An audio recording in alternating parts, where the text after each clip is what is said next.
Time to go north of the border? Yeah. That Good place to be. How's it up there today? It's not bad. A little murky. I don't know. It's chilly here. Side. No snow. There ain't no snow. It feels like it's going to snow here. Well, good luck to you. You should see Duff the salesman. He just walked into the, he thinks he's still... Hey, Duff. You fairy. He thinks that he's still working over here. There's a big sign that says no salespeople allowed. And there he is in the control room. But he's all dressed up. He's a suit now. Yeah. Yeah, now that he's a sales guy. He's wearing a suit and tie. And you fairy. He's a fashion plate. Is that what it is? Yeah. Anyway, let's see. Is the Beast there? I want to tell the Beast that I was right about the dollar Wheel of Fortune. Don't ever play it again. Beast is also in a very crowded control room right now. Is he really? I hope there's nothing wrong the way they're looking like they're in panic in there. Somebody passed out in there? What's going on? No. Beast is making his way this way. Oh. He's getting out of there. But Fix-It's in there, Duff's in there, and... Oh, maybe they're having some technical difficulties. That's a QM specialty. I like the massage. Yeah. Here's the Beast. Don't play the dollars, okay? I lied. You went back to it? Well, most of them are closed down because they're switching over to the tickets now instead of the coins. Right. But the ones up front, most of them are still open. But they were busy, so I went in the back and I played the $5 for a little bit. And then I played a little Monte Carlo spin to win.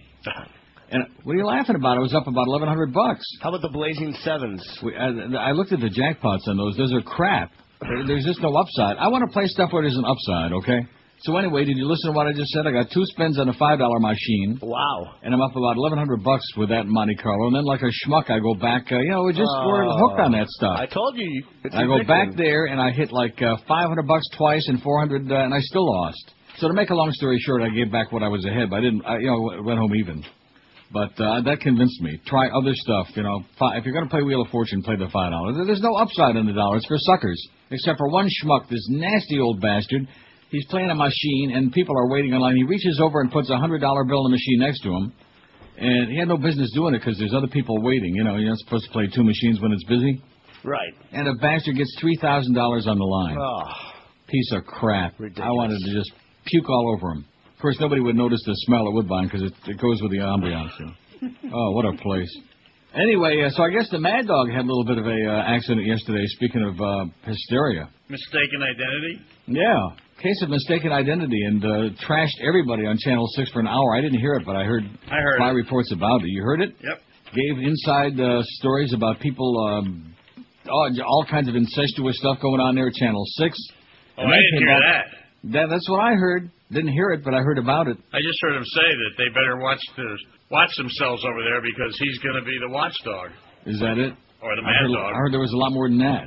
I didn't hear that part. Anyway, then he came back allegedly after the break. I heard that part. Said oops, it was a Channel 7. Yeah. Wow. That was really not... All right. No, that was uncool. Well, if you're going to start trashing people, at least trash the people who deserve it. I didn't hear him trashing people, but I missed that part. Well, maybe I got a bad report. It's possible. He never said any names or anything. All I heard him say was, he mentioned the names in the context of saying that if you all have a kid in rehab or you have a personal problem or something, I'm going to find out about it. Yeah. And I've got a microphone. Who got a kid in rehab? Nobody. What about your fat-ass governor? He's got a kid in rehab. He doesn't work at Channel 6. How do you know that? The governor? Do something after this year. I hear he's going to leave the country. Yeah. Maybe he can go to Bahrain with Michael Jackson. Trade missionary. Couple of weirdos that we don't want to see again. Fat-ass Jeb Bush and Michael Jackson. And maybe he can also sing on the Pope's new CD. Michael Jackson may be on it. You see that? Yeah, and then fat-ass governor can sing on it. Be fine with me if he left.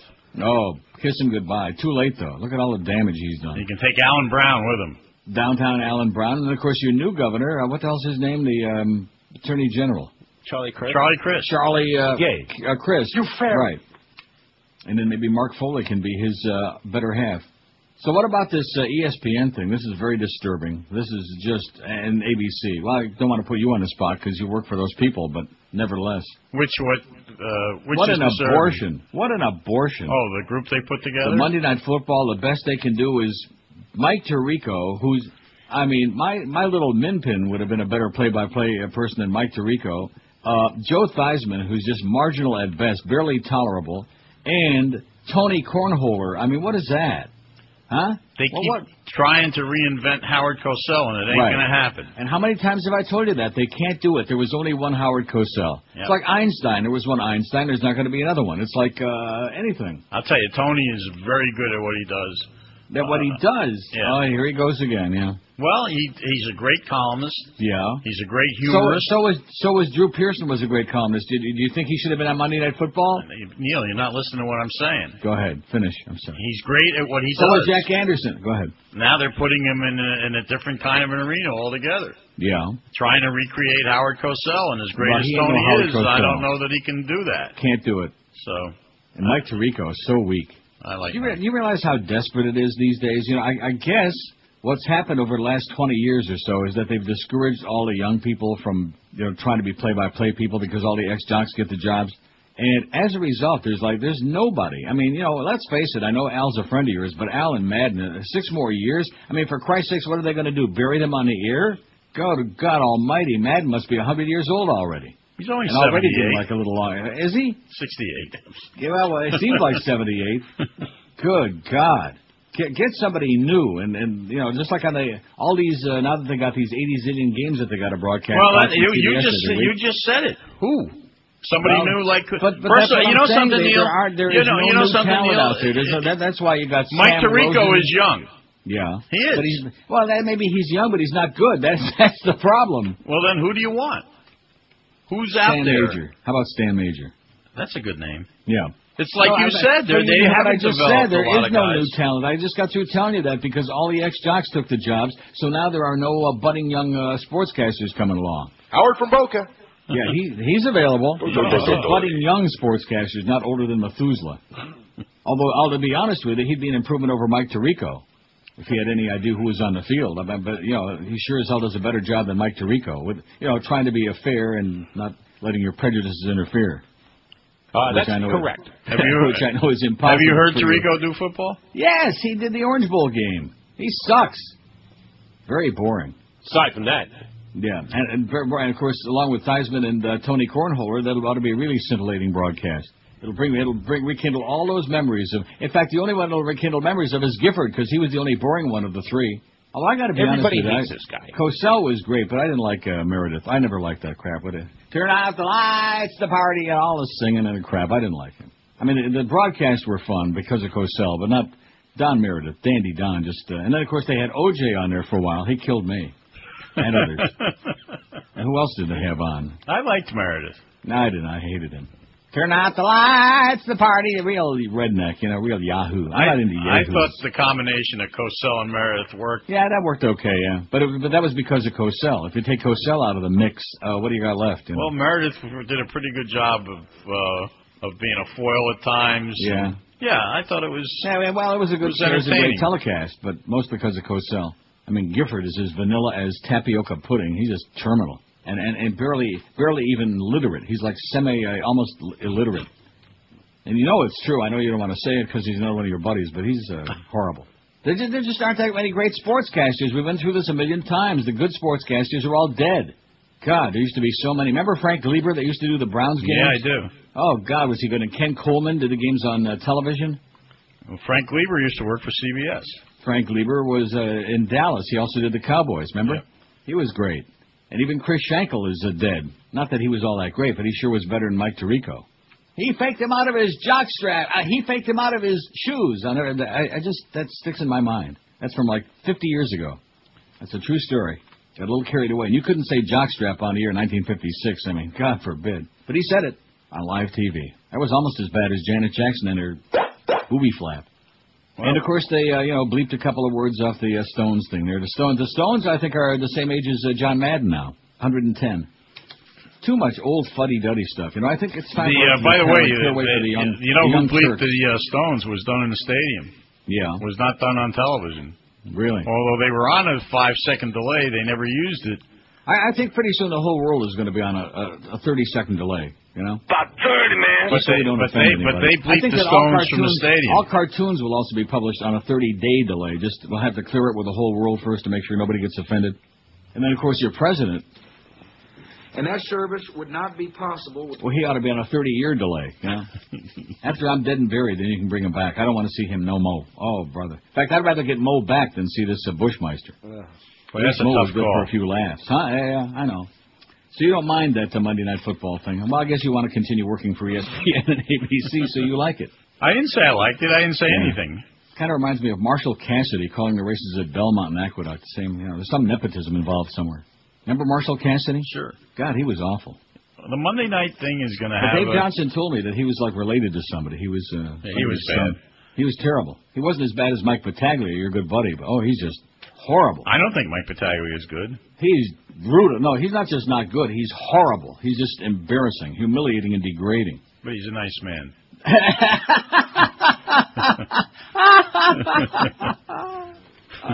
Oh, God. He tries hard but finds the subject difficult. Yeah. He just isn't ready for prime time. He would be great at the old county fair harness races. You know, that's what he sounds like to me. He's a county fair kind of guy. Like in Sturgis, Michigan, or Hillsdale. He'd be perfect there. Lima, Ohio, or maybe Solon, Ohio, where Mad Dog's from. You know, Mad Dog that ripped Channel 6 all day yesterday? Solon, Ohio. You know that Joe Marsh Jr., the great driver from Findlay, Ohio, he once drove a horse called Solon Pick. That's the only reason I can think of Solon, Ohio. I wonder if Solon and Findlay, Ohio are close together. I think I'll have they to are. Google that. Are they? Yeah. You know where you actually heard of Findlay, Ohio? Yes. Wow, that's scary. But you never heard of Joe Marsh Jr., though, I'll guarantee you that. No, I have not. Well, hockey and harness racing, man, I could talk circles around you on that. At least harness racing, there's something going on. The flats, you sit there and you wait, and you wait. There's nothing going on, and they come out like China dolls in the post parade and look like if they even breathed hard, they would fall down and crack right on the track. And it's just very unfortunate. It's boring. I guess I missed that. Which is why you gotta have big name entertainment like Gary Puckett and the Union Gap and the Brooklyn Bridge with Johnny Maestro. Bring the crowd out for some excitement. Johnny Maestro. Like they've done at Gulfstream. Of course, all those people, I remember those groups are all dead, but nevertheless.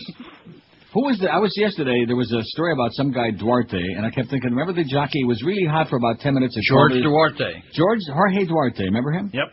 Oh, yeah. You don't remember Gary Cohen, though, and you keep forgetting to ask Eddie K. about Gary Cohen. I haven't seen Eddie K. And his brother Marty Cohen. Huh? I haven't seen Eddie K. in a while. Well, I'm telling you, this is an assignment I've been, you're slipping, man. I've been asking about this for months now, and I can't believe that you're just putting me on. Because, first of all, how many Jewish jockeys have ever ridden in South Florida in the first place? Walter Blum. I mean, plenty of drivers, but, Walter Blum, isn't he dead now? He was a steward for about 50 years. Walter's around. Is he? He's about 110 years old. And you got to admit, there aren't a whole lot of Jewish jockeys. No, they're not. Well, there was now David Cohen in California. You finally figured out who he is, right? Yeah, I know who he is. Yeah, but Gary Cohen, you don't know, and he was right there in your backyard. I never remember him. Julio Pazua? Yeah, he's Jewish. Victor Molina, he's Jewish. Jose Velez Jr., he was Jewish. My friend Mike Gonzalez was Jewish. Sounds like an Adam Sandler routine. Oh, and yesterday I mentioned Bobby Breen. You remember Bobby Breen? I remember him, yes. Long shots. Man, I cast some good tickets on Bobby Breen. He wasn't like the greatest rider, but boy, on a price, he was always dangerous. Bobby Breen. I remember him. And I don't really care whether the audience doesn't like this, and I'm loving it. I enjoy it, all the old. Yeah, I do. I enjoy those good old days. I don't know how good they were, but... And then who was Rick Squartino? I remember him. He had a little nose problem, but boy, Rick was really hot there for 1 year or whatever it was, and all of a sudden he had a little got too much money too fast and had some problems. He was on my show one time, Rick Squartino, in INZ. Did you watch the Grammys? You were on my show in INZ with Tony Cigaretta one time too, and I said creme fraiche or something like that, and you both looked at me like I was a lunatic. Remember creme fraiche? Something like, sure, I remember. Remember that show? I remember being on your show when you were there when I was suspended from WIOD. Really? Yeah. I don't remember that. Yeah, you had me on. Yeah. And I had said something about you in a Miami news story. Oh, because I was asked what my favorite radio show was or something, and I said you. Yeah. And that's the first time I met you. Well, I'll be damned. Yep. I don't think that's right. The first time you met me was on that panel of Larry King. When I was like, Bill Calder had me doing a couple weekends on there, and Larry had me on with you and Sig Shy and Phil Saltzman talking about gambling or handicapping or some such crap. You were on that panel. I was? Yeah, that's when Larry was having his panel. That was probably his first panel. Larry's always got these great panels. Yeah. We were the first panel. Sig Shy is probably dead. Phil Saltzman was a good guy. Sig Shy's long gone. Yeah. And you and me and Phil. So there's 3 Jews still around. And how's Phil doing, by the way? You see Phil Saltzman anymore? I saw him I think I saw him at Gulfstream. The Great one, guy. when I Even was though out he gave there. his hockey tickets to some real jackasses, but I don't go to the games anyway, so what do I care? That would figure. Yeah. Well, how am I going to go to the games? If I don't go to the games here, why would I go to the games there? You know? No, I would Watch figure them on that TV. that's what would get his hockey tickets. Yeah. Well, look, we already did it with the jockeys. We're not going to start with that hockey stuff now. Okay. We'll save that for tomorrow. Well, listen, have a great day. I'm already way past the first break. Tell Fix-It that I said hi and stay the hell away from here. Don't ever even think about coming up here. Okay. Because if he comes here, I'll be gone. You know what I mean? Yeah. Not personal, just I don't want to see him. I can just see the two of you hanging out at Woodbine together. I can just see him coming up here and diddling with this equipment, man. That's all I need is him in here. About a half an hour, this place would be a war battle zone. Nightmare. Have a great day and don't lose too much. I'll be okay Stay today. off them dollars, No gambling today. A fool and his money are soon parted. Okay. Adios. Bye. Hi, this is Red Deer Randy Moeller. Atlantic Coast Mortgage is the only mortgage company in South Florida at the same location since 1982. Why would you deal with someone else? One branch and ready to help serve you. If you want a free cruise, don't call them. If you want it to rain on a sunny day, don't call them. If you don't want to pay closing costs, don't call them. If you want great straight talk, call them at Atlantic Coast Mortgage. In Dade, call 305-944-0733 or in Broward to Palm Beach at 954-987-8077 for Atlantic Coast Mortgage. Hank Goldberg, weekday morning 7 to 10. Dwayne Wade joins us on Sports Radio 560 QAM. These two games this week, are they a measuring stick in a way for you guys? I'll say one thing. We don't go into games saying if we lose these two games, we're not nothing all season. I want to give you a kiss. Okay, that's all we got time for. We don't have time for a bit now. Well, that's because we backed ourselves into a corner. Now, what are you going to do? 10:15 at 560 WQM. Happy Thursday, February 9th. We got Geldy at 2. Geldy, I said. Mad Dog at 4, who's going to rip Channel 4 today, kind of balance it out. Then Channel 10 tomorrow. Roberto Luongo show with Geldy at 6:30. 7 o'clock, it's Hurricane Hotline from Bernie Kosar's Steakhouse. The Beast at Bernie Kosar's at 9, so there's 3 hours, solid hours. You can take a nap. And Eddie K after that stuff. Hey, okay, all you guys out there, Valentine's Day is coming up in just a few days, next Tuesday. Last thing you want to do is spend the weekend shopping, so here's exactly what you should do. Send a pajamagram. A pajamagram is the perfect way to spoil your wife or girlfriend or both and give them exactly what they want. She'll receive the best pajamas delivered in a hat box she'll love, along with a lavender sachet, a gift card, and a Do Not Disturb sign, all for free. Sending a pajamagram only takes a few minutes, but you'll think you spent a month planning it. It'll make you look like a real mensch. Shop online at pajamagram.com or call 1-800-GIVE-PJs.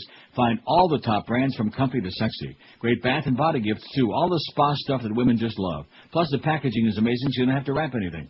A pajamagram is the perfect gift, and best of all, they'll think of you, and think about you, and think on you every time they put them on. Women want to be pampered, and this is a gift that you'll both love. Valentine's Day delivery guaranteed. You still have plenty of time, so call today. 1-800-GIVE-PJs or visit pajamagram.com right now. Be sure and tell them that Ancient Neil told you to call. 1-800-GIVE-PJs.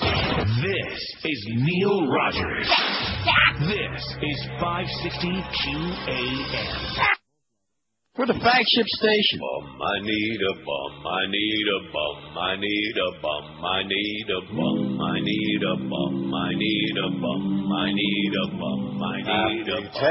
Tales for you. Rectum. I need and over for a friend. I need a bum. Happy tales for you. I need a bum. To build an end again. All the sugar foots are mountain.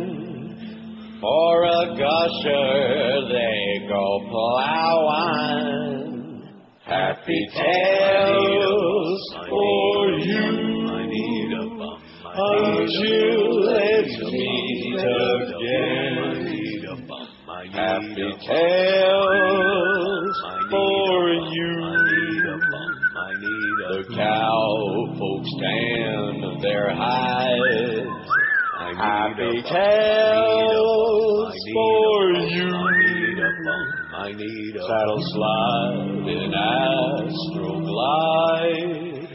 When a cowboy's low and troubled, time to cuddle up and snuggle. Happy tales for you,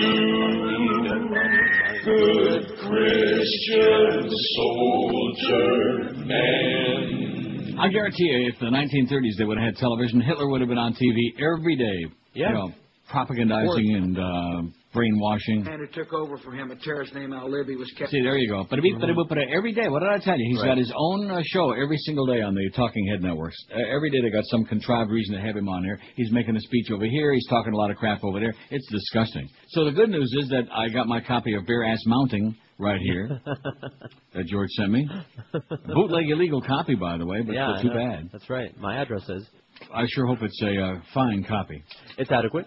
So I guess I'll be watching that today, maybe this afternoon. I'll Or finish maybe this evening, or maybe this tonight. weekend, or maybe I just won't watch it at all. Now I'll watch it. Although I got so many others on my list now. American History X and Crash and Schindler's List and Shawshank of Mice and Redemption. Men. I guarantee you that of Mice and Men, yeah. Of Mice and Men is a nice, safe movie for you to watch. Nothing And controversial they about that it. I'm really terminally bored. Just a good story. Yeah, I'm glad I mentioned that thing about Monday Night Football to Hank, but he can't say too much because I can't say too much about any of these people because he's part of that sports fraternity. You know, you don't want to like alienate these people, have them throw spitballs at him next time they see him. The Marlins Stadium deal may be a long shot, and there's a thing in the Herald here which I don't think I even want to waste any time going through this because it's the same old jazz. And it's highly unlikely, bada beep, bada boop, bada bop. It's a long shot. Dade County doesn't want to throw in the towel yet, and they're talking about doing it over here next to Dolphin Stadium, which they need some help from Wayne, and putting a roof on the current stadium, which certainly isn't going to happen, and Hialeah, which nobody with their right mind wants to go to Hialeah. Even the people who live there want out. A plot of land adjacent to Miami Intermodal Center. I have no idea. Do you ever hear that? The Intermodal Center? No, but the way they changed the names, these... An ambitious transit hub under construction near the airport that will provide access to the Metro Rail, train, and bus routes. Oh, yeah, out by the airport. That's a real good spot for it. And then, that's it. And they're also talking, well, maybe how about a half-cent increase in the sales tax? Or maybe a full penny's increase in Dade County. In Dade County? So that they can come up with that extra $160 million or $300 million they need for the, whatever. Yeah. And having a referendum. I don't even know why they'd waste the time because it would be so overwhelmingly. No. The public is not going to give you guys a dime, okay? That's just the bottom line. It's the way it is. Well, maybe Even if the we people that word go it to the different. games, they're not going to give you no money to build you guys a stadium. I beg your pardon? Maybe if we word it as a triple negative. Yeah. Yeah. Are you against it, but you really think you're for it? And no matter how this comes out, can we give them the money? Something like that. Right. Mark from Hallandale Beach says, well, let me do yesterday's poll results first. That'll take a couple of hours. Then I got a great story from the Toronto Star. They must be psychic, or maybe I was. Torino was the name of the game, about the whole thing with the name. And I hate to break the news to you, but they're wrong. NBC is wrong, and anybody else who's calling it Torino games. I mean, it doesn't make any sense. And the article bears that out, by the way. And other known operatives. Anyway, here's the result of yesterday. Oh, he just, seriously, there's just no words to describe him. I want to just do giant piles when I see him. How, like that big thing it says at the bottom of our website, how can 50 million plus Americans be so stupid? Are you really that dumb that this is your idea of a president? That this butcher, this murderer, this doofus is your idea of the leader of the free world? Seriously, the fact that he's still got 39% approval rating, that indicates to me that there are a lot of rich folks out there who love those tax cuts. I got the tax cuts. I'd be more than glad to give them back just to get rid of him. Please, kick just it retire. What? I said, you can kick it downstairs. Yeah, old style. Yeah. Other than Godfather, a movie you could watch a zillion times is, how many votes did we have? We had 1710. Well, that's the frequency of that first sports competitor, 17, wasn't that 1790? The Fan? 1890. Blazing Saddles, 175. That's just, this whole thing is just, makes me almost as angry as And because of these efforts to tear him. Blazing Saddles, 175. Pulp Fiction, 134. Animal House, 103. My Cousin Vinny, 90. Was My Cousin Vinny really that good? It wasn't that good. It was just fine. How's that? The Shawshank Redemption, 75. Well, I'm going to be watching that this weekend. Are you? National Lampoon Vacation, 70. Seen it, very funny. Seen it more than once. Don't want to see it again. Very funny. Caddyshack, 67. Seen it more than once. Very funny. Don't ever want to see it again. Airplane, 64. I'd watch that again. Sure. Wizard of Oz, 60. Saw it 100 years ago. Was very entertaining, very interesting. Judy Garland was very cute. And yeah, and don't want to see it again.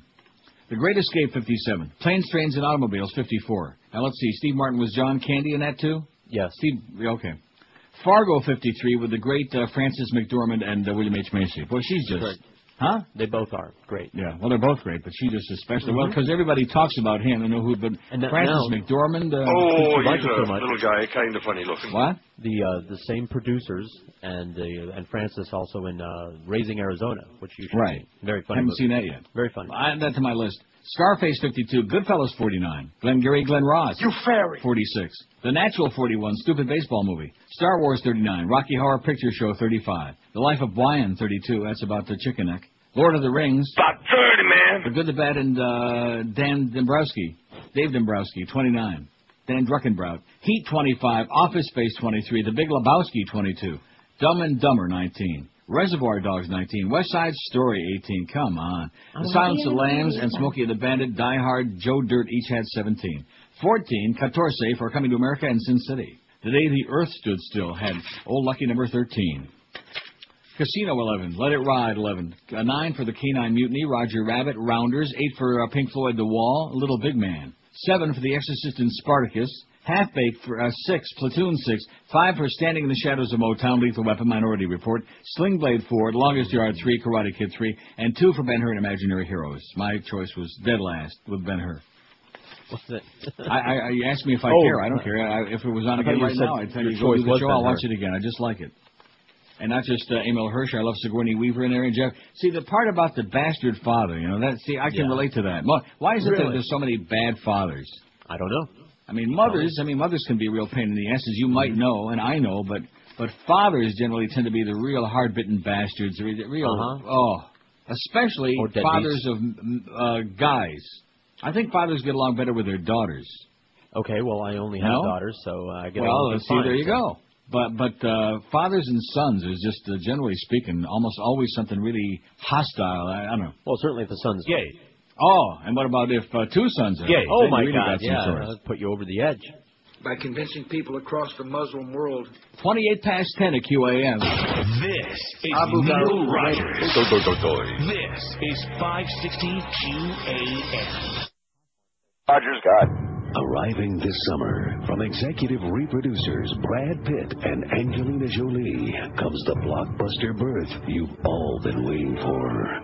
Mr. and Mrs. Smith's genetically perfect baby. 4-year-old Maddox says, a beautiful younger sibling to pick on? I'll give it 4 wedges. 1-year-old Sahara says, I laughed, I cried, I prepared to suffer from an acute case of middle child syndrome. Jennifer Aniston says, I'm glad it's not me who's pregnant. If you see only one celebrity megabirth this summer, see Mr. and Mrs. Smith's genetically perfect baby, rated PG for PG. 10:32 at 560 WQM. Here's today's pool, and Mark from Hallandale Beach already has a suggestion. I guess Mark doesn't realize that Oprah's going to have her own channel on XM. Woo! Huh? Can't wait. All Oprah all day. Well, I mean, plus her friends, and maybe she'll have that author again with the 10 Million Lies. Yeah. Says, hi, Neil and George, as far as today's poll question, which is, what do you listen to before 10 before this show on the radio? I listen to my XM radio until 10 a.m., then I listen to the Neil Rogers Show in its entirety. You go, Mark. Oh! When Neil has a day off, I listen to Mr. George Rodriguez, who does an outstanding job. Please excuse the flagrant suck-up, it says. Thank you. I think he's adequate. If upon Neil's retirement, George does not land his own radio show, especially locally, it would be a damn shame. That's what he says. Yeah, well, also, I tried to call the show regarding yesterday's movie pool. I would have suggested Cuckoo's Nest. Well, it's too late. The scene with Charlie Cheswick demanding his cigarettes of Nurse Ratched is a machaya. No, that's, I would say it's a panic, not a machaya. Machaya is like, Mark, get with it. Learn some Yiddish. If you had that soundbite, could you please play it? Oh, yeah. Here you go. I want my cigarettes, Miss Ratched. He's dead, by the way. Is he? Yeah. She's not, though. Nope. And I always think it's Ellen Burstyn, but it's not. It's Louise Fletcher. Louise Fletcher. Same person, I think. Anyway, there's Mark from Hallandale Beach, who listens to XM. So we did throw XM on there, but I think a lot of the people all those truck drivers that have XM, now that they know that Oprah's going to be on there, and you got Martha Stewart on Sirius. I mean, what more could you want, you know? Oh, that's where all the, Howard's on there, so that all the audience is going to go there. And evidently a lot of them are, because our poll today, we got 618 votes, and it is shocking. What radio show do you listen to in the morning before 10 a.m.? Hank, 132, The Humper, 21.3% of this audience. None, 83. That's what I voted. I don't listen to the radio, period. I'm tired of it. I'm sick of it. Air America, 79. NPR, 74. Howard Stern and their Sirius, 59, 9.5%. Aren't you shocked by that, or actually spending money? No. Well, the reason I know they're spending money because we had a separate category for listening to Howard on some pirate, either pirate station or on the internet or through some devious means not paying for it. That's a separate category. Stern 59 on Sirius. Joe Rose 46. So there's more of our people listening to Howard than there are to Little Dog. Ron and Paul 37. Bob and Tom 37. Now that. How do you like that? They're not even officially in David Broward. They're in Palm Beach on a station they really have to make an effort to listen to. Bob and Tom. The guy that called the other day, he was right. He was absolutely correct. I think that's the solution, man. Bob and Tom 6 to 10. Mad Dog 2 to 5. Hank 5 to 8. How's that? And Hank ought to like that because he'll only be working like an hour and a half most days because we got all these ball games. Yeah, he'd like that. Other music station 27. I don't want to list all the music stations because it's what crap that is. What? It is. WIOD 14. More right wing crap. I don't even know what that guy's name is. Glenn Beck, is that it? Rhymes with Todd Dreck. That's one of their names. I don't know. No Spickety and Glaze station 10. And again, I certainly didn't want to list those. Isn't that something? 10 of our people listen to some station, no speaking language. That could be music like Radio Amor or Radio Romancia or whatever. Or Haitian melodies. Or it could be that too. Man. XM 8. Howard Stern Pirate 5. Illegally. We're going to trace all of those and congratulate you. I mean, why the hell should we be PO'd about them? I'll say it again. We're pirate radio. We don't have no license. WFTL 4. Magic 102.74. Mr. Ego, Steve Kane on the station that if you paid me $50 million cash right now, I couldn't tell you the call letters. 2. Isn't that pathetic? Yeah, well, that makes 2 of them. I used to think it was WWNN or something like that, but that was the motivation station, I believe. Remember that thing? That lasted about 10 minutes. And they couldn't motivate anybody to listen to it. Mr. Ego's got a pair. Y100's got a pair. That's not our crowd. And Power 96, Solamente Uno, that's definitely not our crowd. And in addition to which, all those punks are in school right now. So like tonight when they get a chance to vote on this poll, when they get home from school this afternoon tonight, there'll be zillions of punks on there voting. Not our crowd. We don't want to poison their ears with all these filth and venom and sputum that we spew on the airwaves on this show. Although occasionally I do get it right. This Turin story is fabulous. WQAM, hello. Hey, Neil. Yeah. Yeah, let me ask you a question. On that poll yesterday, was Ferris Bueller's Day Off on there? No. All right, that was pretty good. Anyway, as far as Bob and Tom goes, they're in my opinion, they're apologists for the human race. They'll have obnoxious people like Peyton Manning on there, and when they had that scandal about the girls getting raped or having that orgy on that boat a couple months back with Minnesota, they asked Peyton Manning if that type of thing really goes on in the NFL, like he's really going to tell them. And they name drop, and they're pathetic. Like I said, I think let's forget about Bob and Tom. Yeah, I listen to them because, there's basically nothing else on. I'm up in Vero Beach. I listen to NPR because, it's pretty informative, and I'll switch back and forth because Bob and Tom will have good comedians on there. But one thing that got me about Bob and Tom, they had a black comedian out there one day, and they brought up the N-word. Yeah. And Bob says, "Oh, that word just makes me feel so uncomfortable." And after that, I was like, "My God, they're just apologists for the human race." Oh, they're probably like ripping the cartoonists now too. Okay, thanks, Pally. Anyway, thanks. Neil, I'm the guy that found the school bus the other day and rear-ended it. Okay. All right, later. I have no idea what he's talking about. Do you? Neither. No. That's probably a Vero Beach. Probably a big story up there. Anyway, I don't know. I mean, Bob and Tom, to me, I've heard them many, many times, but a long time ago. And they do some funny bits, although, but I guess we don't want them. I guess not. Well, that guy doesn't want them, although he does listen to them because there's nothing else on. See, I'm always very suspect about that. I don't know. He seems to know a little bit too much about everything they do, you know what I mean? Mm-hmm. Like the people, that Neil Rogers, I would listen to him because he does this and he said that, and just the other day he said, and then they go on chapter and verse, they can quote every single thing you said, they can tell you how many times. Oh, and by the way, speaking of that, so I've been fighting off, notice the great job I did fighting off that cold? Very good job, as a matter of fact. I was right on the edge of it. And yesterday at Woodbine, I'm stupid to go there. I should never have gone there. And my throat is really scratchy because the environment there, the air, they keep it too cold in there to keep you awake and losing your ass. And I thought for sure my neck was getting stiff. And so I came home, and I took a hot shower. And when I went to bed, I put a whole bunch of Vicks on my neck and under my nose. Ooh, very good. It's like magic. Love Vicks. But in the shower, I'm going to tell you something right now. I don't want to get too graphic because Joyce will get all bent out of shape. But I turned loose some gas. Yeah. I swear to you. You talk about getting away from oil dependency. That could have fueled everybody who's listening to me right now. Could have fueled your automobile for at least 6 months. All of you. Peeled the wallpaper. Peeled my layer of skin off my face. I felt like that chick from France there with the face transplant. Oh, what? Will you leave her alone? She ought to get a refund. Bad job. Although I'll tell you. And in this long... No, let's get a face transplant for him so I just don't have to look at that puss anymore. We have a cartoon about a face transplant, as a matter of fact. Do we? On your website? On my I don't look at the cartoon. I know you don't. I don't want to be offended. Probably some Danish Ojan provocateur put him on there. No doubt. Anyway, after the break, I got a story from the Toronto Star. Turin Torino is the name of the game. And this is exactly what I was talking about yesterday. It's not Torino, baby. That's Italian. It's Italiano. And I'm going to say it to you one more time. If the Olympics are ever held in Florence, they will not call it the Firenze Games. They just won't do that. That's Italian for Florence. And if the games are in Venice, Italy, they certainly won't say Venezia. No, they will not do that. So where they come up with this Torino crap on NBC, it's probably because, Brian Williams' head is on cockeyed. That's probably what it's got to do with. And the fact he's got 98 teeth. This is Neil Rogers. This is 560 QAM. Jumped in a taxi cab, I said, driver, Central Park. He looked at me so quizzically, I could tell he was in the dark. So I acted out my park charade, and with my arms the trees I made. Nobody speaks English anymore.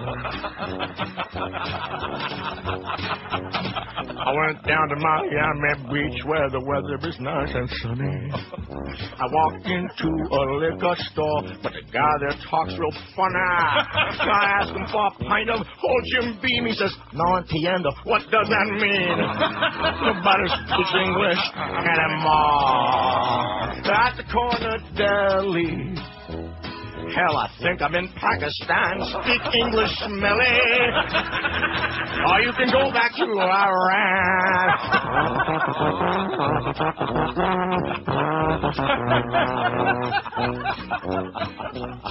I came here many years ago. Learned my ABCs. I don't say muchas gracias. I say pretty please. So get yourself to a classroom quick. You're in America now. Stop making me sick. Nobody speaks English. I mean, it's Tom and Bob and Tom, whatever their name is, a bit. I mean, that's one of the more, mild ones. Right. But then again, it's one of the few we can play anymore because of Joyce. See, when you have your lunch with our leader on Monday, you might want to, granted, you're going to be doing a lot of self-serving stuff, which is fine because you never got that chance before. Right. But you might also want to mention that, don't give us conflicting signals. In other words, find out if we can say hello or goodbye, and, don't give me any false hopes that we're going to go back and do this or do that because they got my hands tied behind my back and can't do the show, which is fine. I know he's got good intentions, but you know what they say about that. Right. No, I plan to cover all the bases. Cover all the bases. Touch them twice just to be nice, just to be safe. Because I just, there are some things that still do grind my ass about that whole approach about, that you can't do this, you can't do that, and that's not right. And, giving me that green light, and then all of a sudden, guess what? Joyce we're calling the shots. Well, the hell with Joyce. Speaking of shots, there's one for you, Joyce. Bitch. See, it'd be one thing if she was qualified, if she had any idea what she was talking about, and if we were, operating within FCC guidelines, as grotesque as they are, I have no problem with that. But we're operating within Joyce guidelines. And she has absolutely no business in making up any of this crap. And then, of course, the excuse being, we still don't have our license, and that's because Greg Reed made a lot of really bad mistakes. Yeah. Well, so in other words, we got to pay the price for that. We have to pay the price for Greg Reed's mistakes. But it was nice getting paid 2 days early this payday. We'll see what happens next time. You know what I mean? Yeah, well. I think the guy's got very good intentions, and he's a good guy, and yada, yada, yada. But when you're working for this company, tremendous restrictions on what you can do because they just haven't got a clue. And you don't know what to do because you're going to get screwed. Anyway, Turin Torino is the name of the game. Oh, and so Bush just used his latest opportunity. You know what this is all about? No, I absolutely do. And for the first time, he revealed details about this foiled terrorist plot to build to bomb the L.A. Library building, the tower, sure. and how they were going to use shoe bombers to break through the cockpit of a commercial jet, and they were going to take over the plane and fly into the L.A. Library tower. This is all part of this brainwashing again of the American public. See? Safety, safety, safety. He's in trouble, so let's get everybody scared again. Right. In other words, look what a great job I'm doing in protecting you and all the people that could be dead now if we weren't doing this great job. And, of course, all the other things they've talked about, the alleged plot that they foiled in Detroit and that cell that they found, that turned out to be BS. The one in Buffalo also turned out to be BS, so I have no reason to believe that this one got foiled. The only one that we know got foiled was the L.A. airport, LAX, and that was because of a very alert customs agent in Canada at the Canadian-U.S. border on the West Coast. Remember that? She was very suspicious of the guy, and they opened the trunk, and there was all these explosives. That had nothing to do with Homeland Security, with George W. Bush, with whatever his name is, Mickey, what is his name? From Homeland Security, Chertoff. Oh, yeah, Michael. Yeah, Mickey Chertoff. Not Michael anymore. It's always Mickey Brownie, Brownie Hound. So that's what this is. So in other words, if we eavesdrop and that's what this is all about. Damage control. To try to, turn the whole deal around while Karl Rove is running around threatening with death all the Republicans. You better not vote for that, or this guy, we're going to get impeached, and then you're really going to, your ass will be grass. So that's why things go. And, of course, they got Mrs. Limbaugh on there. She's, anchoring this thing, and they got a bunch of shills on there. Oh, and it was very interesting to hear for the first time the details of this foiled plot. Just sucking up real big time. CNN needs to be taken out. Then we'll worry about the other evil doers. I can't watch her. Who's that, Mrs. Limbaugh? Yeah, and by the way, although I did before I flipped yesterday, she was standing up. They almost never show her standing up. Yeah. Her boobs hang lower than her belt. Her what? Her boobs, they hang lower than her belt. Well, maybe they're on her knees. That could be. Could come in handy, like when she's sitting down. Turin-Torino is the name of the game. Italy and media tell the tale of one city and two spellings. IOC and NBC go Italian. Others mix it up for the Olympics. This is an article in today's Toronto Star, Turin or Torino, that is the question. You say tomato, I say tomato. I say Turin, you say Torino. If you're Italian, you can say Torino. If you're like in Italy, even if you're speaking Italian. Huh? If you're speaking Italian. Yeah, if you speak Italian, if that's your primary language. If you're like an American or like some dumb frog. For example, I'm trying to think of a way to express it, but like Spagnoli, that's right. The Spaniard, that's Italian for Spanish. Right. See what I'm saying? Right. Or like the various countries. España. The exactly. Spanish, right? We say Havana, not La Habana. Right. Is how it's said. And Spanish. In Spain, it's España, right. Not Spain. Exactly. Anyway, if you live in the city hosting the Winter Olympics, it's Torino. If you live there. Same if you're watching NBC. In this paper, in the Toronto Star, it's Turin. Oh, how do you like that, USA Today, Torino. Listening to CBC, well, the city is Turin, but it's the Torino Games. They're CBC, they're all over the place. It wasn't Roma, it wasn't München for Munich, or Moskva for Moscow. But Valentino Castellani, chief of the Olympics Organizing Committee for Turin, said it decided years ago with NBC to give an Italian identity to these games. That is the lamest excuse. Mm-hmm. As a child, he referred to New York as Nuovo York, he said. Well, that's his problem, okay? Who the hell is he to be screwing up the rest of us? Now we all say New York, he said. I would like that after these games, people remember Turin as Torino. What? He don't get it. No. He doesn't understand. It all depends on what language you're speaking. Because people who speak Spanish or Italian or French or whatever, they don't refer to New York as New York. You jackass, you idiot, you fairy. Exactly. God, what a moron. Hey, Germany, there's another good example. What do they call it? What is who called? Deutschland. Exactly. Right. But we don't say Deutschland. Right. You better get with Deutschland, mister, if you know what's good for you. Yeah, that's it. That's right. Let's see, WDNA, the Mike and Mike, or what does that mean? Mike and let's just put ESPN Radio on there. Okay. That's Jim Sarney's favorite. He's working real hard to get that Evan Cohen hired on our station. Nobody ever heard of him. Evan Cohen. Good Jewish boy. Just what we need is another Jew on here. Good God. What did you think about that idea? Or WDNA. Is that still on the air, 88.9? And what is it? I don't know. Do we want to put, like, KPX on there? Okay. What about VUM? Let's put WKPX, WVUM. WVUM, it's the Mike Rosenthal Show. Hey. I wish I could pick up either one of those stations, but I can't. A majority of print organizations have decided to abide by long-standing style guidelines to anglicize foreign place names when writing in English. It's the Shroud. Oh, yeah, that's right. Oh, very good example. Leave it to the this guy. Mm-hmm. It's the Shroud of Turin, for instance, not the Shroud of Torino. And when the World Cup comes to Germany this summer, we will write that games will be played in Munich, not München, said Terry Taylor, Associated Press sports editor. München? Yeah, that's what they're doing over there. They're munching on brats. München. That's how you say Munich in German. Sounds funny. Great. What do you mean by that? Well, that's because like it's German. München. German all sounds funny, huh? It's got that real guttural sound to it, man, like Dutch. You think German sounds funny? Dutch. Good golly, Miss Molly. Graham Parley, the Toronto Star sports editor, said yesterday this paper is using Turin because it's consistent with Star style, anglicizing the names of foreign cities.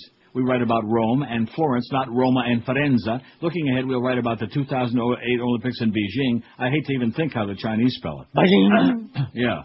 NBC, which has broadcast rights to the 2006 games, went with Torino after NBC sports chairman Dick Ebersol visited the former national capital. Dick was hearing the way the locals were saying Torino and how it's so magnificently Italian, how it rolls off the tongue. Torino. Said Mike McCarley, Vice President of Communications and Marketing for NBC Sports, he decided on that trip we would call it Torino. Well, again, a really half-assed excuse for getting it wrong. You know, he decided. Right. Isn't that great? All these individuals making up crap. And again, it may be nitpicking, and I don't like nitpickers or nose pickers, but I'm going to tell you right now, it'll frost my ass, because it is not Torino. Even the official website of the Olympic movement reveals division on the issue, referring to Torino 2006, but the city as Turin. Spokesman Mark Doley said yesterday the organization follows AP-style guidelines, but also wants to use the official name of the games. The CBC and Radio Canada have taken slightly different approaches. The English public broadcasters calling the event Torino 2006 and the Torino Games to reflect the IOC decision to accept the Italian name. It uses Turin to describe the city where it be happening. Does that make sense to you? No. No.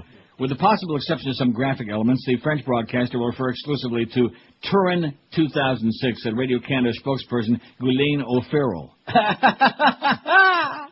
Guylaine O'Farrell. We're doing French, TV, so we're using the name in French, said O'Farrell. Jason Sordi, president of the Toronto District of the National Congress of Italian Canadians, said that if this were 20 years ago, Canadians would be calling the city Turin, much as they say John Cabot as opposed to Giovanni Caboto. Yeah, that's a good example. Right. Right? Like Christopher Columbus. What the hell was his name? Saul Schwartz? Cristobal Colon. Whatever his name was. It wasn't Christopher Columbus. That's anglicized, man. Right. I just told you what it was. Oh, well, I can't say that. Yeah, you can. It's Italiano, baby. Oh. I guess Torino to me sounds like it would be a city in Italy. Turin could be, well, Cologne is not Italian. I don't care how you just said it. That's not correct. Sorry. Well, that's not Italian. That's his name. What? Cristobal Colon. No. Cologne? Colon. Spastic? It is now. I guess Torino to me sounds like it would be a city in Italy. Turin could be any number of places, Germany, France. It doesn't have a particularly Italian-sounding sound to it, put it that way. Well, that's a good excuse. We don't like the way it sounds. It doesn't sound schmaltzy enough, so let's call it Torino. Why not say it properly? That's right. Call it Turin, you jackass. You don't have to get the pronunciation 100% right now, right on to make the effort to call Torino said Turin is appreciated, said this jackass, this idiot. That would be like saying Toronto. The original Toronto is in Italy. Toronto is how they say it. They don't say that here that way, huh? See what I'm saying? Get it right, you idiots. All the excuses. Some individual makes something up and then the world jumps right on. You know, NBC. Dick Ebersol is the Antichrist. Stinking NBC. I hope the peacock gets bird flu. Okay, 659 votes on our poll today. Very important and scientific survey to find out what's going on. 699, as a matter of fact. We're going to make 1,000 again today, Josh. Is Josh there or is he napping? No, I'm here, man. You waiting for the food? We haven't ordered anything yet. Well, why not? I don't know. We got one from last night. From the melting pot, man. Oh, these guys went to the melting pot. Now, which one was it? Still said the one in Fort Lauderdale, right off Fort Lauderdale last night. I'm just raving about how great it was. On and on and on. They really took it up several notches. Dipping it and dunking it, and now it's more elaborate than it ever used to be. It used to be fairly simple and straightforward. Now they use the double boilers to keep everything the same temperature. And it's just, they got all these different flavors, and you can dunk marshmallows with graham cracker crust into all kinds of raspberry chocolate dips. Evil, sinful things. They just have it coming too, boy. Good thing I'm not there, I'll tell you that. That would finish me off with a smile. That almost killed me. What radio show do you listen to in the morning before 10? And of course, you better be listening at 10 to this show. We're going to be really pieced off. Hank 143, Nunn 97. There you go. Air America 88. Who they got on in the morning? Do we have any idea? And we don't care. NPR 83. Howard Stern, they're Sirius 70. 9.8% of this crowd listening on Sirius in the morning. Joe Rose 51. Ron and Paul 46. Bob and Tom 45. In spite of what that guy said at the rear end of that school bus. Other music station 29. WIOD 14. All right wings all the time. No Speaking English station 11. XM 10. Boy, they can't wait for all Oprah all day. Howard Stern Pirate 6. They're stealing it. And I commend them highly. Why the hell not? Why pay for it when you can get it for free? That's what I always radio, too. Magic 102.75, WFTL 4. Mr. Ego, Steve Kane, he's still stuck on 2 on a station that even he doesn't know the call letters. Y102, Power 96.1. Mike in the Morning. That's ESPN Radio, none. And WKPX, none. Piper High. And VUM, nobody's listening to the Mike Rosenthal Show. How about the J. Roquette Show, Rogers. This is I heard it's got a adult. This is the Neil Rogers Show. This is your brain. Any questions?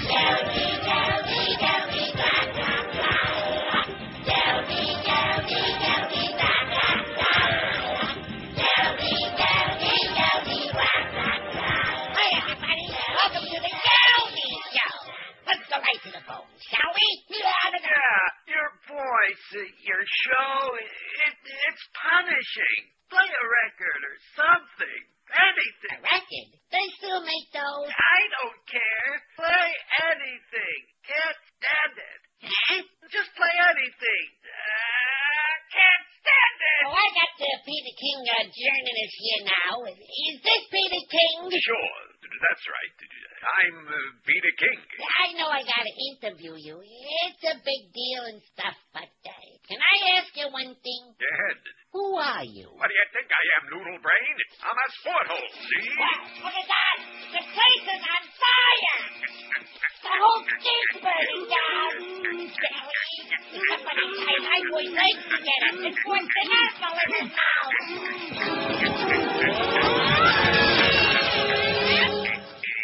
So there was a fire, and like that. Yeah, 11:02 at 560 WQAM. Boy, I hate stepping on Geldy. It squeaks when you do it. I got everything I wanted to know about Christopher Columbus except his name, his real name. Oh, because I found a biography that's got him as a Jew. Did you make that up? No, I was going to print it up into something. Get out of here. Christopher Cologne is a Jew? Who's that picture, Josh Cologne? What the hell's his name? He ran out of the room for some reason, possibly because of that bit. No, I'm kidding. I don't know where he went. He ran out of the room? He ran out of the room during the break. One time I asked him for like a little input here, a little input-output, a little of his sports expertise, and he's out there diddling around, probably dropping some of that melting in the pot. Anyway, he was born in Genoa in 1451, the son of a wool merchant and weaver. I didn't know Bob Weaver was that old. How do you like that? Swims ashore when his ship is sunk in the battle off Portugal in 1476. I don't want to go through this whole thing until we get to the Cuba part. Joins his brother Bartholomew, a cartographer in Lisbon in 1476, in Lisboa. And by the way, that's how they say it over there, Lisboa, in Italy. Makes merchant voyages as far as Iceland and Guinea in 1477 to 82. What did you call me? Guinea. 1484, conceives of the enterprise of the Indies, but failed to convince King John of Portugal to back the plan. 1485, he moved to España. 1492, Ferdinand and Isabella capture Grenada, the last Moor city in Spain. Oh, Las Malvinas, that is. Or is that the Falkland Islands? I'm sorry, let's invade Grenada, then we'll worry about the Falkland Islands. I get it confused. Departs from Palos, Spain, near Huelva in 1492, March 8th. Departs the Canary Islands after repair and refit on June 9th. New World sighted at 2 o'clock in the morning on December 10th by Rodrigo de Triana, somewhere in the Bahamas, man. Somewhere in the Bahamas. See, if he'd have been Jewish, they wouldn't let him in there. And then, now I got my dates wrong. They're using the, October 29th, 1492, arrives at Cuba. Increíble. See. November 22, 1492, Martin Alonso Pinzon, captain of the Pinta, deserts the expedition off Cuba. That was the Ninta de Pinta and the Santa Marinta. Right. Columbus arrives at Hispaniola, December 5th, 1492, man. And he stuck the Haitians on one side and the Dominicans on the other side. La República Dominicana. The flagship Santa Marinta sinks off Hispaniola, December 25, 1492. Columbus founds La Navidad. Right. Pinzon rejoins Columbus in 1493. Bada-beep, bada-boop, bada-bop, a fierce storm, it goes on. And that's in his second voyage and the third voyage. And then the third voyage, when he got to Hispaniola, he was arrested in October 1500, arrested and sent home in chains. Mm-hmm. In chains. That's right. Well, he wasn't a really nice guy anyway. He was a bastard, Columbus. That's what I heard. Well, I was just reading some of this stuff online. Arrives at Santo Domingo, Hispaniola, 1502. He arrived at the Mosquito Coast, which is now called Nicaragua, where he was at. The Mosquito Coast. By the way, yeah. Before you go on, this article that I sent you... crew rescued from Jamaica in 1504, returns to Spain on November 7th, 1504, and dies at Valladolid in 1506. Go ahead. Is the second article that I found saying that he was a Jew who changed his name to conceal his identity because in that time not only were the Spaniards fighting the Moors, but they were setting on fire anybody who wasn't a Catholic. I see. Anybody who was anti-Semitic? Or anybody who was anything except a screaming Catholic. Oh, you're starting again with that anti-Catholic propaganda. William Donahue's going to get you, and then Dennis Donahoe, he's going to get you, however that goes. No, Torturmata was up and running in those days. Are you talking about our Attorney General again? That's bad. That's his descendant. According to most historians, Christopher Columbus, or Cristobal Colon in Spanish. Yeah. See, that was not his name. That was the name he changed it to, as this thing says. That was his Spanish name. He was not born Cristobal Colon. That was the name he changed it to when he moved to Spain. I got another That's story. the spicicized I'm trying version. to tell you. I got another story that has his original name as Cristofario Colombo. Columbo. Columbo. And he wore that crappy trench coat. Yes, he did. And he had a glass eye. Right. Was born in Genoa, Italy. Now, see, it could say Genova. But it says Genoa. Because that's the way we say it. In Italy, it's the Genova, which is also way up there. Nobody wants to go there in the northern in the Alps. In 1451, there's little concrete evidence about the background of the man who came to be known as the discoverer of America. Some have speculated that Christopher Columbus was not even his real name. A current theory being discussed by historians is that Columbus may have actually been Jewish at a time when Jews were being expelled from Spain. Well, how do you like that? The Jews discovered America, I told you. Do you believe it? Sure, why not? The threat of expulsion may have been enough to persuade Columbus to change his name and identity in order to fit in with the Goyim. If this is the case, he hid his Jewish identity so well that historians until recently had no doubt that he was Christian. Well, isn't everybody? Except, of course, for those raping Muslims. It will be soon. They're all bent out of shape about Doonesbury. His ancestry aside, historians have not yet been able to pinpoint the exact date and location of his birth, while prominent biographer Samuel Morison claims that Columbus was born between August, well, we don't care about that, in Genova. Other researchers have made very different claims. The suggested dates of his birth would range from as early as 1436 to as late as 1455, kind of like Johnny Bauer. Nobody knows when he was really born. With these two extremes, Columbus would have been setting out on his voyage to America as young as 37 or as old as 56. To imagine that in a time of plague and poor health, a man could live into his 70s. The later date would place Columbus at 70 years old at his death is unlikely. Most historians agree with Morrison's choice of a birth date. In fact, Columbus ate many a meal at Morrison's, which is probably what led to his death. I thought it was syphilis. Is that what it was? Yeah. Did he have syphilis? Caught it from the engines. That was their gift to us. I thought maybe he was smoking them cancer sticks. And, of course, that was just before George Washington started tapping phone calls in America. 5670560, pound 560 in the Verizon Singular Wireless line. Who said it's not an educational show? There's Lieutenant General Russell Honore there in New Orleans. Boy, he's a real dodo bird, man. In fact, I think I saw him in Southern Comfort. I think he was in there. He was one of the stars in that movie. Real dodo bird. Maybe he was a Cajun. That whole thing down there, I got a story about them. About how black people may not be coming back at all. About how New Orleans may be vanilla instead of chocolate. WQAM, hello. Neil. Yes. God, Belkis Murray, Derek Hayward, I don't care where you are or what I have to do, but I will find you, Phil Farrell. I will find you. All right. That was pretty good. I like that. Put that guy on from 2 to 4 for the Mad Dog warm-up show. Speaking of that, we got Geldy today, 2 to 4. Well, nothing's perfect, man. Nothing's perfect. You got any unexpected company, just tell them there's a squeaky mouse in the house and you can't find it. 5670560, pound 560 in the Verizon Singular Wireless line. Christopher Columbus, a Jewish sailor. And that reminds me that the whole world is Jewish. I wish I still had that album. You can't get it nowhere no more. That was great. No. When you were loved, the whole world is Jewish. Remember, we used to have that song. Right. And that Guitar Man did that. What is that called? I don't think we got it no more, do we? We have various variations. What is it called? The Whole World's Uncut. Uh-oh. We do have that? Yeah. It's under the... But we probably can't play that, though, can we? Well, play it until you can and then cut it. Oh. I don't think I got it in here. Don't cut! You got it? I've had some thrills. I've had some thrills in my life. 2 flea bags and scythe the knife. Such looks. I'm thrilled about my cars. 2 Corvettes, and I'm hungry yet.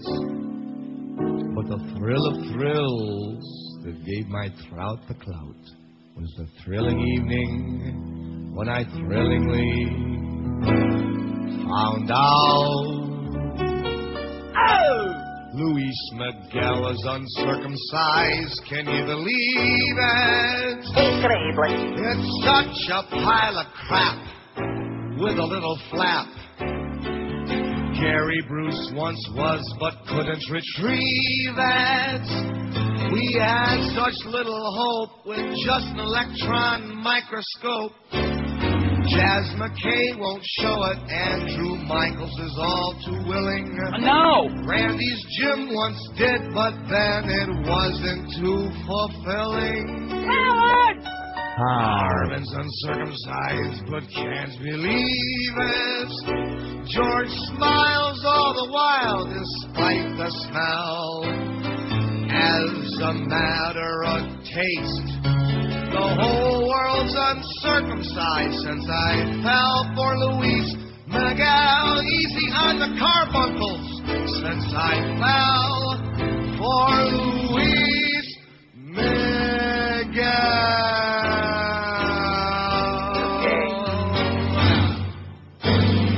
I Miguel, play it, baby. You fairy. Wow, that was emotional. I haven't played that in a long time. And there was nothing in there that Joyce would even get. Well, she probably wouldn't be too happy about the subject matter, about foreskin. But nevertheless.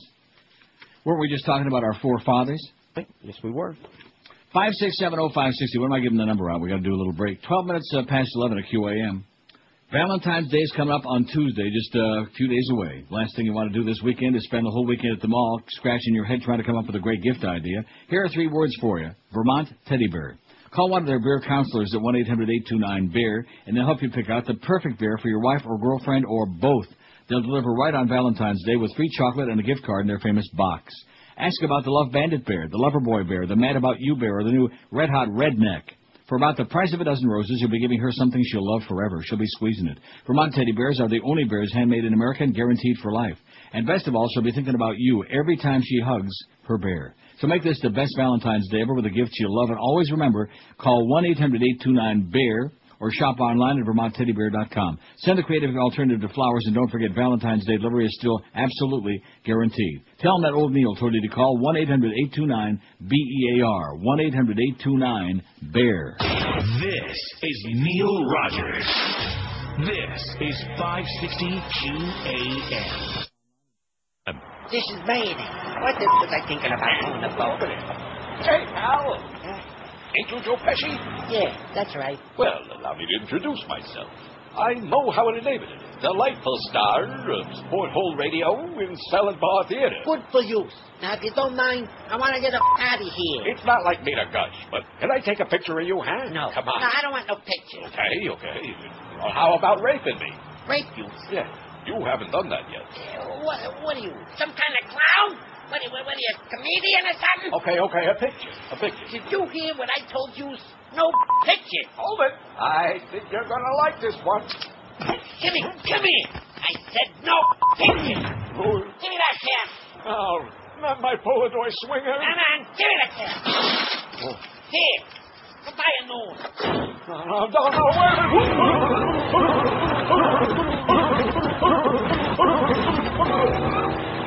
11:17 at 560 WQM. Boy, did we miss him or what, huh? No. Like a 400-pound tumor.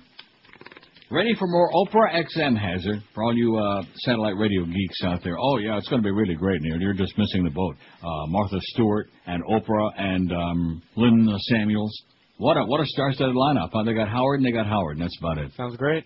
Yeah. You'd pay for that, wouldn't you? No. What's the pitcher, Cologne? Oh, Bartolo Colon. Bartolo, that's what I thought it was. I don't want to say it. Bartolo Colon.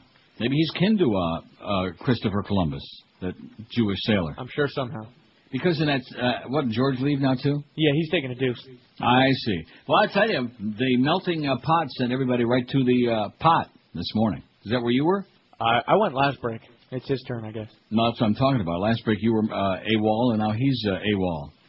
We're all at the pot. I probably could play about 5 seconds of that bit, not no more.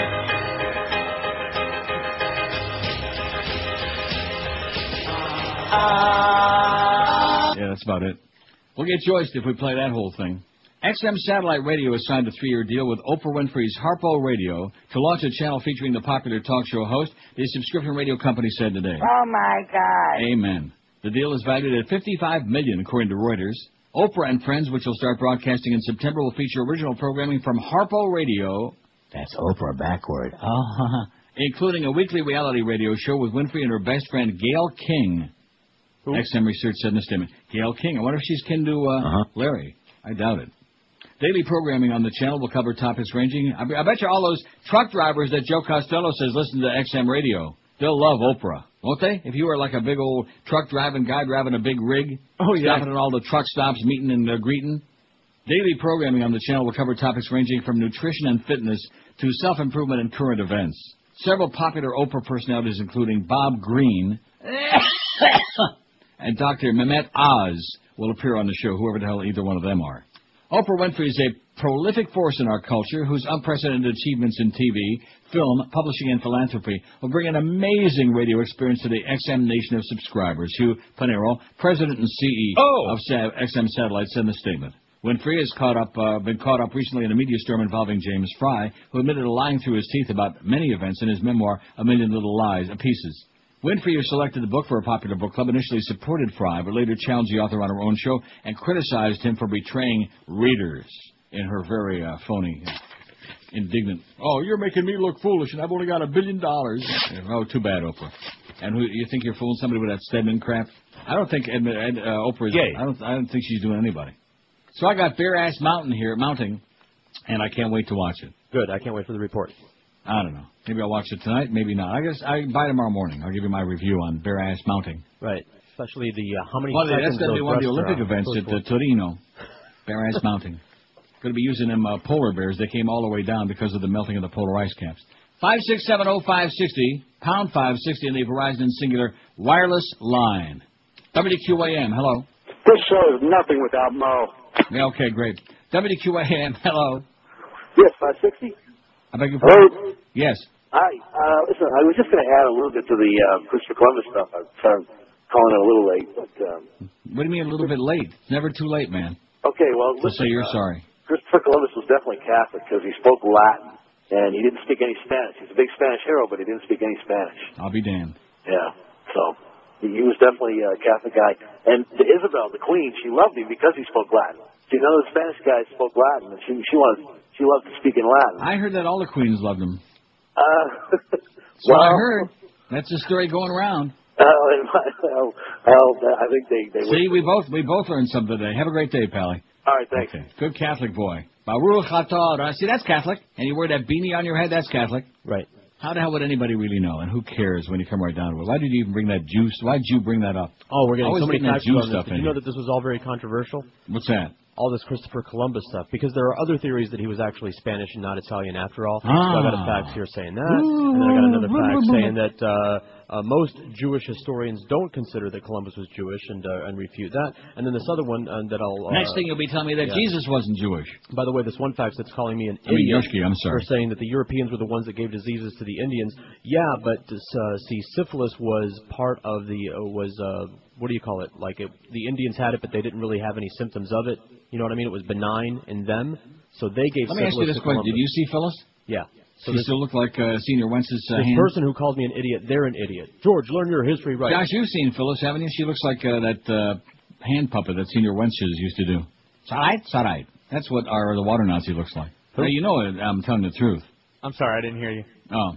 5670560. Yeah, I'd like to be a fly on the wall during George's lunch with our boss on Monday. It's the first time George's input has been requested or any input, output, back and forth, etc. This is the first time I've ever had, well, in 8 years, that a general manager has asked me Well, that's because it's the first time we had a general manager who didn't hate you like poison and wants you to get fired to it. We should mic him up.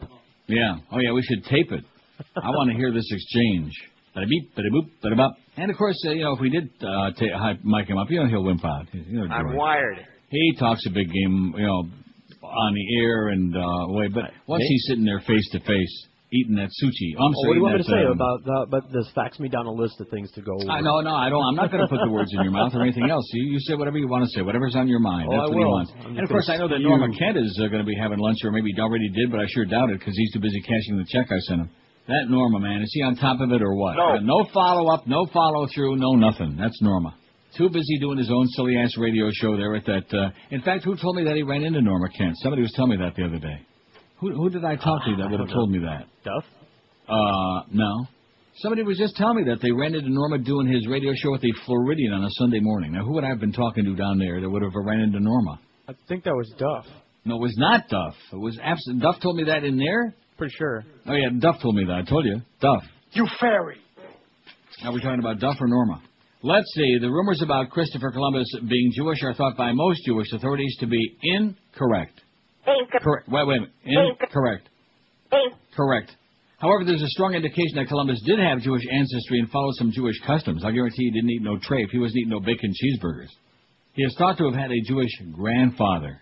Well, didn't Hitler also have a Jewish grandparents, allegedly? Right, like a grandma or something like that. Yeah, somebody. Some old Babachki.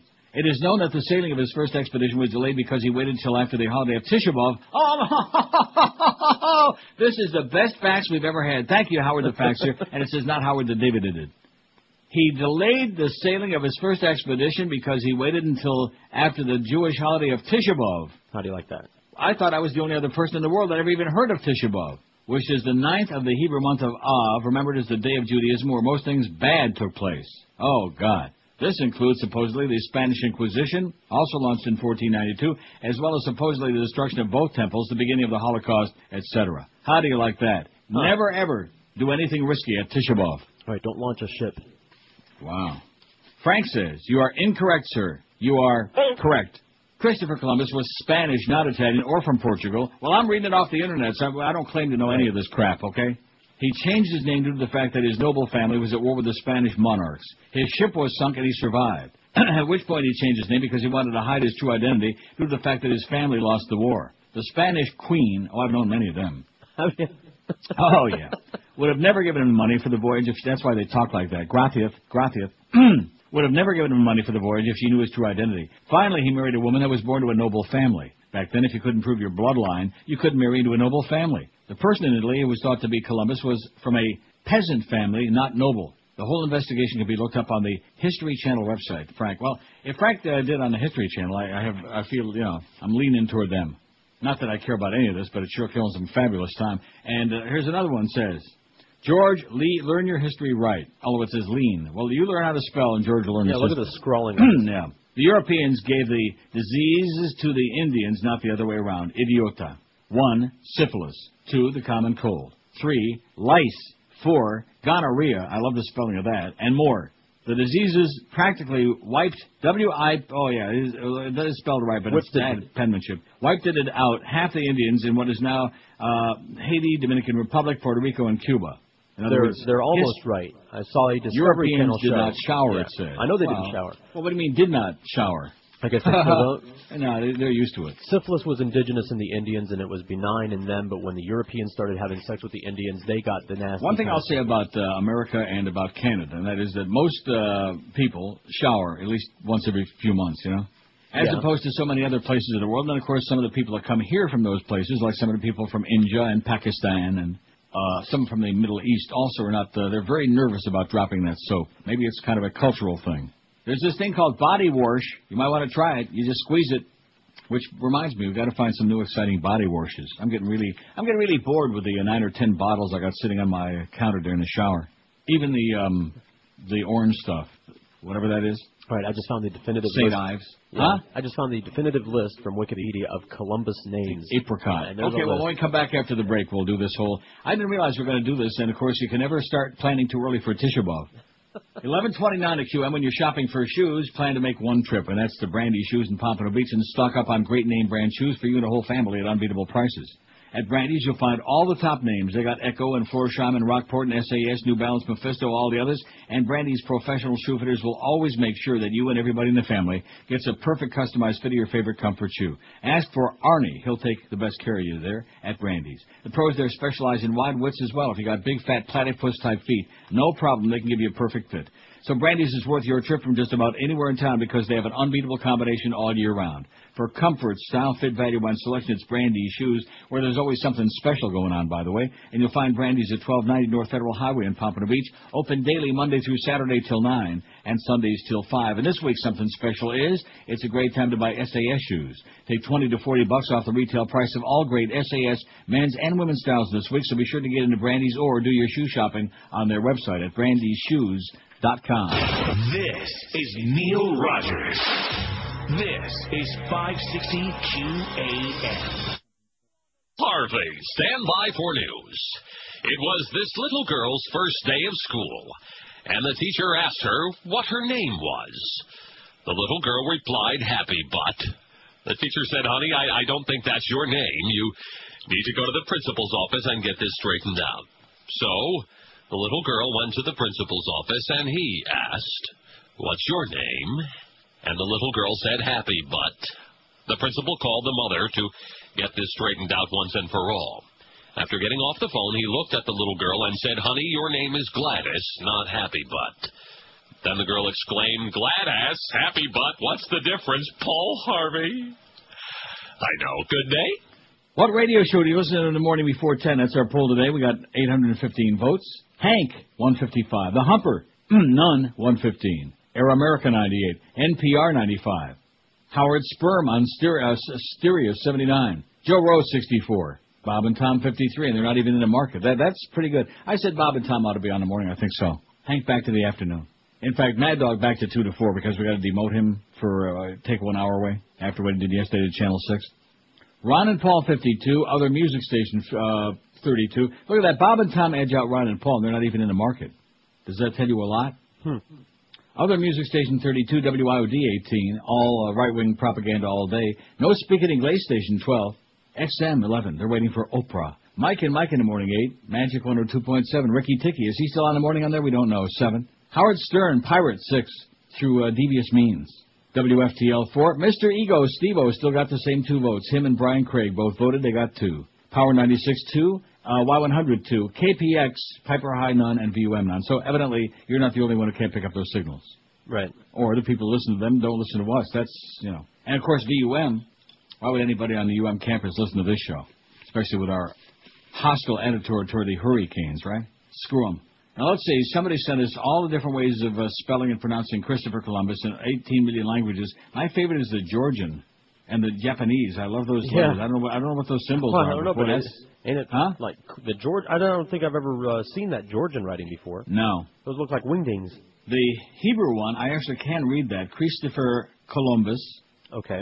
Yeah, I can read it. Even though it doesn't have the little vowels on it. In fact, a lot of those Israelis, what they need is a good vowel movement. Like Ariel Sharon. Anybody heard about his condition? It's like he disappeared. Poof! He disappeared. And I got news for you. When you weigh 600 pounds, they can make you disappear that easy. It's really something. Quite an accomplishment. Latin, Christopherans Columbus. I'm not going to read all these. Cristoforo Colombo, Italiano. From Torino. Not really, but it just rolls. It's so schmaltzy, man. From Sicilia.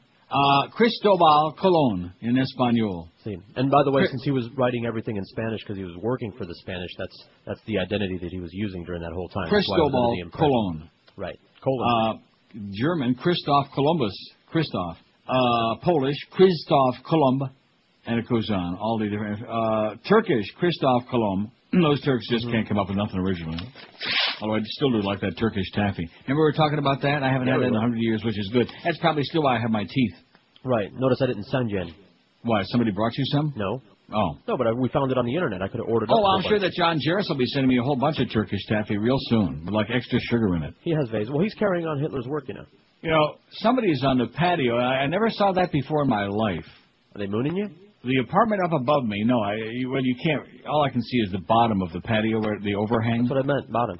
And it was a schmata. They were just like putting schmutz over the end of the balcony there. Luckily, it didn't drop onto mine. Maybe it was like pigeon droppings or something like that. I think maybe I ought to open the windows and like do a little take care of the pigeons because they might have that bird flu. Don't forget, kill a bird for Christ. It's a really good idea. 5670560. How did we get sidetracked with all this Columbus stuff? Where did that even come from? Well, where did that come from? The whole Torino argument and how people have different names in different languages and so on. That's and then, of course, you started with that crap about Tisha B'Av. That's right. WQAM, hello. Oh, he must have his Tisha B'Av, the phone.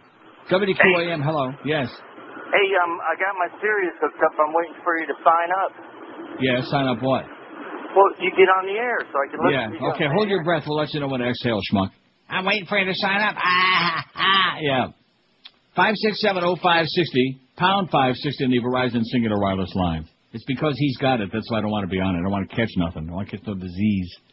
WQAM, hello. Hey, Neil, how you doing today? Okay, Pally. I got a PSA, a pig service announcement. The Pines pigs are at it again. You know, we got no crime in Pembroke Pines. Sheridan Street, just east of 75. It takes five cops to shoot radar, and I hope you all get cancer. Okay. Bye. Bye. They're shooting it, and Pembroke Pines is one of the worst, the absolute worst. Yeah. I remember one time they put, I'm trying to think of the intersection. It was like Taft Street and, I want to say Pines. Okay. And I think I was coming back from that Duff's, I was like gumming my lunch from that smorgasbord or somewhere. And I went through the intersection, and there was no stop sign there. And, of course, it's a miracle I didn't get killed. There's no light or no stop sign. And then the porker pulls me over and gives me a ticket, and I said, there's no stop sign there. He said, yeah, well, you should have known to stop there. Are you kidding me? No. You should have known to stop there. Right. It's a major intersection. And Okay. So, in other words, the psychic police, if you're not psychic and didn't know that you're supposed to, in other words, they screwed up. They didn't put the DOT or whoever takes care of that. Didn't put you better the know stop your sign. laws, mister, because they sure don't. because you sure don't. That's right. And I said, Happy Shavuos. WQAM, hello. Hey, Neil, how you doing? Okay, Pally. I got two things for you. You know, all the movie polls we ever do, I never hear anybody bring up The Man Who Would Be King with Sean Connery and Michael Caine. Very good movie. Really? That was an Never excellent seen movie. it. George saw it. He said it was great. Yeah, it is. One of the best ever. And another But they're thing, remaking it, The Man Who Would Be Queen with Tom Cruise. another thing is I've never seen John Madden and Andy Devine in the same room. What do you think? I tell you, the giveaway when John Madden at halftime in the Super Bowl said, "Plunk your magic twanger, Al," I knew there was something up. Yeah. Okay. Thanks, Bill. Thanks. Good point. Yeah, John Madden's turned 110. Notice how Hank, you can tell the embarrassment in his voice because he knows what I'm saying is true, but he doesn't want to go there because he's buddies with these people. They work for the same, they feed out of the same trough, which if Hank and Madden are involved, that must be a hell of a big trough. This is Neil Rogers. This is 560 QAM. Howard David's a bitch. Now, on behalf of Measly Green Inquisitions, with an apology for an apology, with more apologies as we continue in apologizing, Mr. Luca Brasi. Yours truly, WQAM. 560. I offer this apology for the last apology that we apologized for. To show our loyalty to our listening audience, I apprehended the perpetrators in this manner. I hit them over the head with a shovel. I proceeded to drag their bodies to an abandoned building. I shoved a towel in both their mouths and then used the shovel to chop off their legs.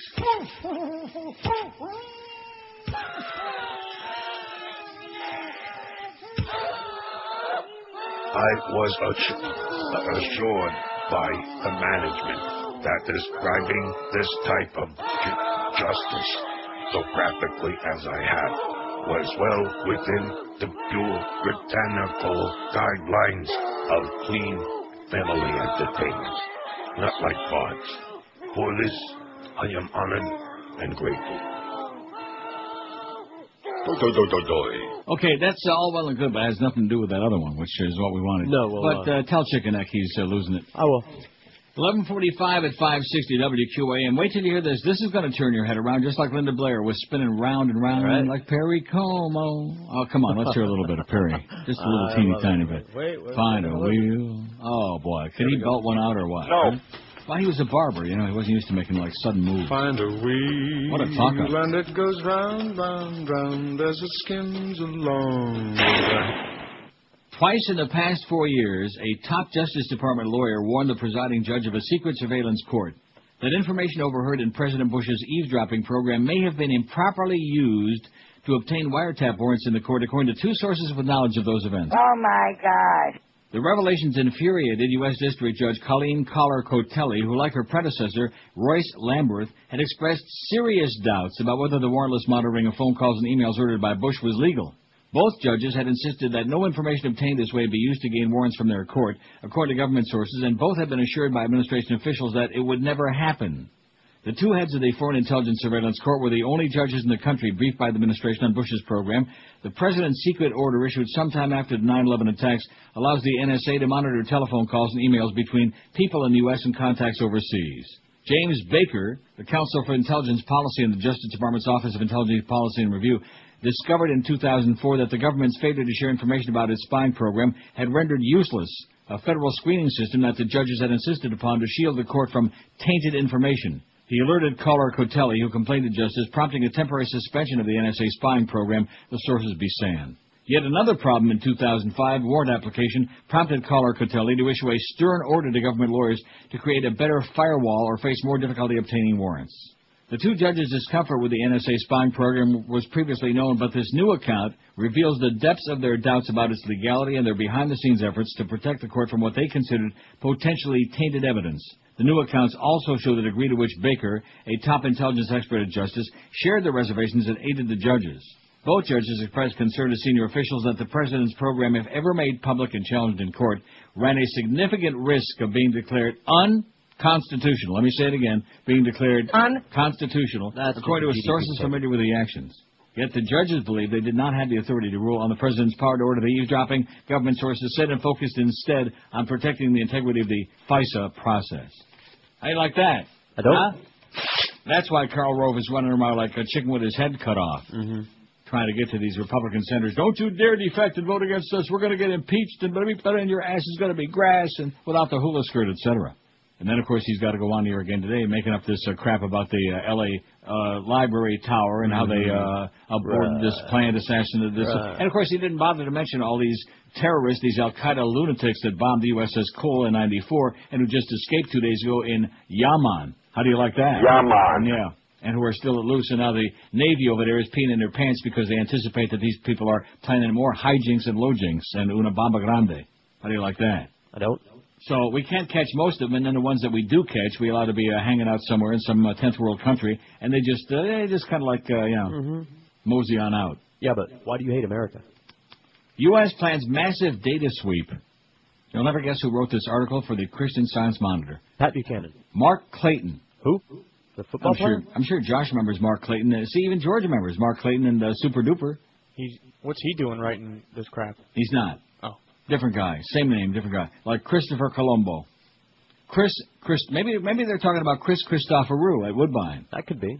One of the leading drivers. Chris Christopherson? Although he is Greek, but nevertheless. The U.S. government is developing a massive computer system that can collect huge amounts of data, and by linking far-flung information from blogs and email to government records and intelligence reports, search for patterns of terrorist activity. A massive computer system. Got that? I got it. The system, parts of which are operational, parts of which are still under development, is already credited with helping to foil some plots. I'm ready to plot just reading this. It's the federal government's latest attempt to use broad data collection, powerful analysis in the fight against terrorism, but by delving deeply into the digital minutiae of American life, the program is also raising concerns that the government is intruding too deeply into citizens' privacy. What else is new? We don't realize that as we live our lives and make little choices like buying groceries, buying on Amazon, Googling, we're leaving traces everywhere, said Li Tian, former attorney with the Electronic Frontier Foundation. We have an attitude that no one will connect all those dots, but these programs are about connecting those dots, analyzing and aggregating them in a way that we haven't thought about. It's one of the underlying fundamental issues we have yet to come to grips with. The core of this effort is a little-known system called Analysis, Dissemination, Visualization, Insight, and Semantic Enhancement, known as ADVISE. What a nice acronym, ADVISE. Only this one is advised with no consent. Only a few public documents mention it. ADVISE is a research and development program with DHS, Homeland Security, part of its 3-year-old threat and vulnerability testing and assessment portfolio. The TVTA received nearly $50 million in federal funding this year, while the people in New Orleans, of course, are starving and can't go home and are getting kicked out of the motels. DHS officials are circumspect when talking about ADVISE. I've heard of it, said Peter Sand, Director of Privacy Technology. I don't know the actual status right now, but it's a system that's been discussed, something we're involved in at some level. And they're monitoring you is what it is. Everything you do, every time you take a BM, every time you take a shower, every time you drop the soap, squeeze the body wash bottle too tight, whatever you're doing, man. That's right. If you're squeezing it too tight, they're monitoring it, and they're marking it down. Just like at QAM, man, just like Beasley. Remember we had that whole big episode there, that whole Condoleezza episode? Yeah. And Duff got wrote up because he had to be singled out to be the scapegoat. Somebody had to be the scapegoat, so they had to write it up in his file. You don't want to get written up when you work for Beasley. Oh, brother. 5670560, pound 560 on the Verizon and Singular wireless line. I'll tell you, it ought to really be. I still have no email from Norm Kent, by the way. Too busy being a radio star over there at the Floridian with a bunch of silly old fags from the courthouse. Just tragic, you know. And he also wants to send his regards to Charlie Crist and Mark Foley, Norma said. You fairy. 5670560, pound 560 on the Singular and Verizon line. Got Geldy at 2 today. Mad Dog going to apologize for 2.5 hours to his close personal friends at Channel 6. That was an infamia yesterday from what you told me. Of course, I'm going based on what you said. Josh. Robert. Bill. WQAM, hello. WQAM, hello. QAM. Hello, Nino. WQAM, hello. Hey, it's the Gore Vidal guy. Yeah. On the movies, one that also stood out was The Lion in Winter.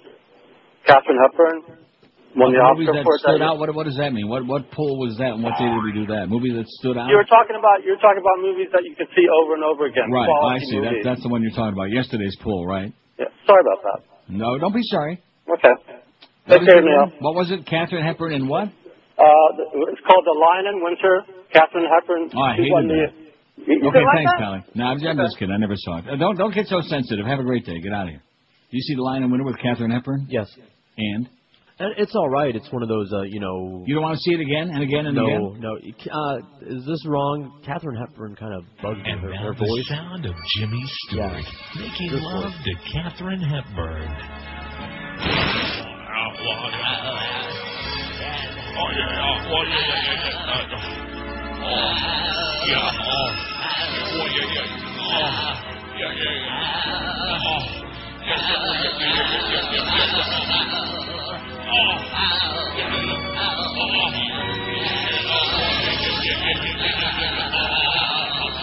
There's a rumor going around the building. It was Jimmy Stewart and Joyce. I'm not really sure. I don't think that was Kate. She wasn't trembling enough. Line 9, QAM. Hello? Hello. Hey. Yes. Hey, I hold up. I was thinking, I love it how you guys use Joyce to imply other words Mm-hmm. in an offensive way. Yes. And I was thinking another great one to use would be for Rush Limbaugh. Getting rushed from behind, or... Sounds like something you're hoping for. 5670560. He wants to get rushed from behind and then raped at it, I think is what he means. Like a sneak attack. Well, we're doing this fine with Joyce, okay? These people obsessed with Rush and with Howard and with this one and that. You just stick with us, okay? We'll stick with our own stuff. We got enough trouble with Joyce without worrying about some fat-ass, pill-popping, hypocrite liar. Some doctor-shopping piece of turd. Oh, there's a great article on our website. I think it's for tomorrow, I believe I sent it to you, from a former Ditto head. Did you see it? No. No, Josh didn't either, because I think it's for tomorrow. Could have been for today, but I missed it somehow on Smirkling Chimp. Confessions of an ex-Ditto head. See, anybody who says that, like Ditto, what they're saying is they're a moron, Yeah. Although, that's most people. Right. Most people don't want to think for themselves. Most people want somebody else to tell them what to think, how to dress. Be a snappy dresser like me, okay? Don't be walking around wearing like in swaddling clothes. Are you wearing the plaid boxers today or the polka dots? Plaid. I don't have no polka dots. Don't you? What are swaddling clothes? Now we come right down to it. Wasn't the baby Jesus in swaddling clothes? Do you really want to? Yeah, come on, let's hear about it. We're hearing about Christopher Columbus. Maybe Christopher Columbus was once in swaddling clothes. Swaddling is more something you do. I've seen some guys walk around in waddling clothes. That's right. I've been accused of that. Waddling all over the place. Yeah, the Beast wears waddling clothes. Swaddling is something you do. In other words, wrapped up in like loose clothing, and then you swaddle the child up in them. You swaddle? Yeah. Don't you? Better call Joyce and see if we can say that. Or see if we can do it, or much less say it. I try not to swaddle. I occasionally do waddle a little bit. Yeah, you're a spitter? Yeah. In fact, that song Walk This Way by Aerosmith, and of course they see me, not that way. Walk this way. Kind of like the movie La Cage aux Folles. Oh, you never saw that? Not the original or the... you got to see the original. Maybe I better get that for you. You'll pee in your pants. It's just, I think I've seen it's on that cable. is one of the funniest movies ever in the history of the human race. Isn't it subtitled, though? So what difference does it make? None. I'm just this is the same guy that gave me a song to dance for I weeks wasn't- and weeks. You got to see City I of was God. just asking. Yes, it I is. was just asking. And you know no something? problem. And you'll still pee in your pants. No That's how problem funny with it is. subtitles It at is all. hysterical. Hey, then I'll find out who Fagadorn is. Well, there is no Fagadorn in this movie. That must have been in the remake, that Robin Williams thing, whatever that was. I didn't see it and I wouldn't watch it. I saw some of the clips from it. Just stupid. La Cage aux Folles did not need to be remade. Anyway, the scene is where they're in a cafe or whatever, and he tells him to walk like John Wayne. He's trying to butch up his partner there because the son. It's a complicated story, but the son is coming with his girlfriend and her family. Yeah. At any rate, so he gets up and he goes to the doors to the back room of this cafe, and he walks through like a real mincing queen. He says, "I said John Wayne, not Fay Wayne." It's cute. You got to. Or maybe he's talking about Marion Wayne. This is Neil Rogers. Or just Pockmark Wayne. This is 560 QAM. This is Head of Homeland Security Tom Ridge, advising you to put duct tape on your radio when I raise the warning color to pink for the Neil Rogers 12 to 1 hour. And now, another verse of celebrity poetry. He is a tale of lunacy, backed by Scientology. No brain cells left in Tom Cruise' cupboard, for they were stolen by L. Ron Hubbard. When Tom speaks, his mouth it foams, affirming his love for Katie Holmes. Up on the couch he jumps with glee, he thinks he's sane remarkably. His mind looks like a Renoir mural prohibiting Katie an epidural. He says others don't use their brain when it's Tom himself who is insane. He calls Matt Lauer cold and glib when it's he who needs a dribble bib. His lady friend smiles her clueless smile, she's no smarter than bathroom tile. Her eyes too close, her teeth askew, perhaps she has the avian flu. Feel free if you must to disagree with the teachings of Scientology, but on this, my friend, we can find common ground. Their level of brain damage is profound. The facts are strange, the future shady, for Crazy Tom and fiancée Katie. This has been another verse of celebrity poetry. Yeah, man. Oh, speaking of Yeah, man. international warships under the command of the U.S. Navy moved today into the waters off Yeah, man. Yemen, attempting to block possible escape routes for 23 prisoners who escaped last week. The ship, stationed about 14 miles offshore, will patrol busy international waters near... Yeah, man. You know something? Every time I play that, he actually is saying... Yeah, man. He's not saying yeah, he's saying yeah. Yeah, man. Yeah? Yeah. The vessels moved into the area within the last 48 hours under the control of U.S. Navy Central Command in Bahrain, which is where Michael Jackson's hanging out. You see, connect the dots. Interpol, the international crime-fighting organization, has said at least 13 of the 23 who escaped last Friday were convicted al-Qaeda terrorists, some of whom were involved in the attacks on the USS Cole and French ships. Among the escapees were the reputed mastermind of the Cole attack, General Gamal Ahmed Badawi, and Jabber al-Banna. A lot of jibber-jabber. Badawi was sentenced to death in September 2004 for orchestrating the Cole. Well, you know something? If he's sentenced to death, get it over with, okay? Then he won't escape next time, you idiots. Al-Bani is charged in the U.S. with providing material support to terrorists and was a member of a cell near Buffalo, New York. Oh, yeah, right. You're sure he was. Saw a whole show on that. That whole thing about the cells in Detroit and Buffalo is total bullcrap. But hey, we avoided that attack at the L.A. Library Tower, and so we got to be listening to all your calls, opening all your mail, and checking out all your BMs. Yeah, man. Yeah, right. Fascism runs the U.S. Make no mistake about it. Anybody out there deluded to think that you got a democratic government anymore, you're an idiot. You had 2 presidential elections stolen right in broad daylight. There's absolutely no confidence that there ought to be another fair election. That story I read a couple of weeks ago about the way that they can diddle all the voting machines now. Mm-hmm. And nobody cares. That's the best part. Nobody cares.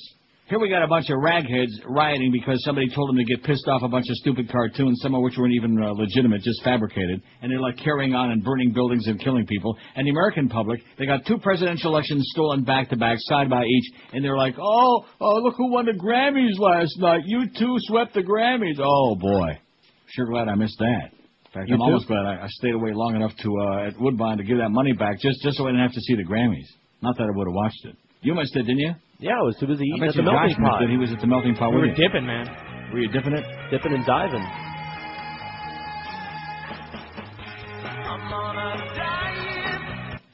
What the hell was that? New Year's Day, but it's the bit. It's what? New Year's Day? Yeah. Is that like right after Tisha B'Av? Wait till you hear this. Here's another one. You're going to have to get a bag pretty soon. Pretty soon. You know, it's my scratchy throat. I sure could be out sick tomorrow, but I don't. Oh, don't do it.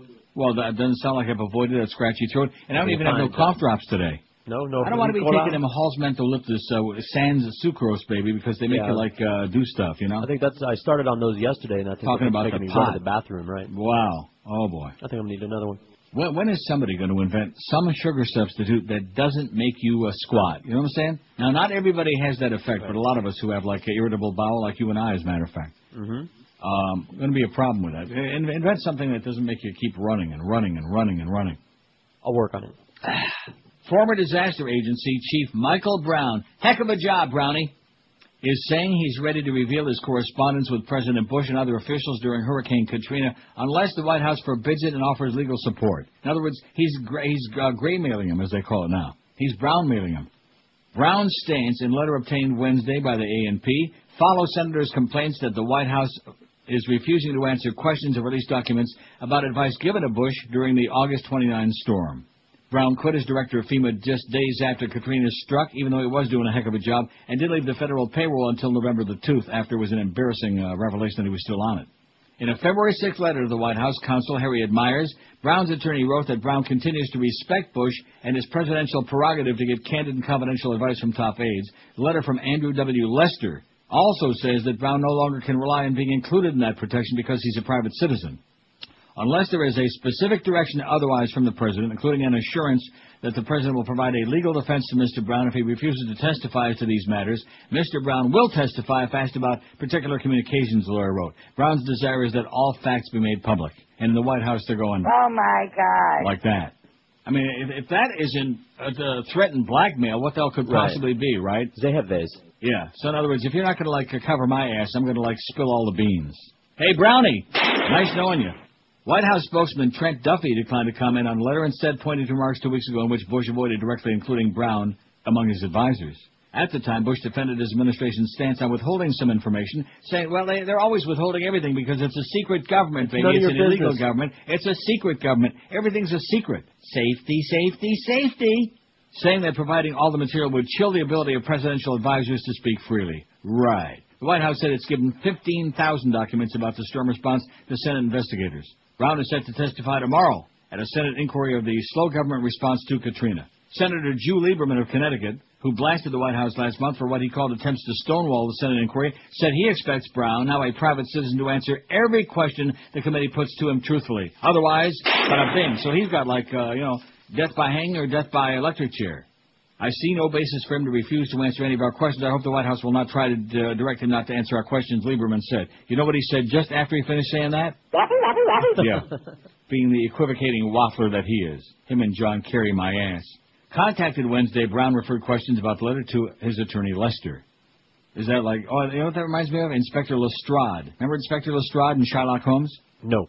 Of course, I don't know too many Lesters. I remember Jerry Lester. I'm sure Chicken Neck remembers him on The Tonight Show. I think he did the first Tonight Show, Jerry Lester. You know Lester Greenshirt. I know Lester Pearson. The lawyer described his client as between a rock and a hard place. Rock solid. Between the administration's reluctance to disclose certain high-level communications and Congress's right to demand it. Mr. Brown is going to testify before Congress if he receives no guidance to the contrary, will do as any citizen should do, and that's to answer all questions fully, completely and accurately, Lester said. Some administration officials have refused interviews by Senate investigators or have declined to answer even seemingly innocuous questions about times and dates of meetings and phone calls with the White House. Everything is a big secret. Senator Susan Collins, Republican of Maine, another whiner, said if the problems had been addressed earlier, the response to Katrina could have been better organized and perhaps we could have lessened the devastating impact on the people of the Gulf Coast. Could have, should have, and would have, and didn't do it. Disaster.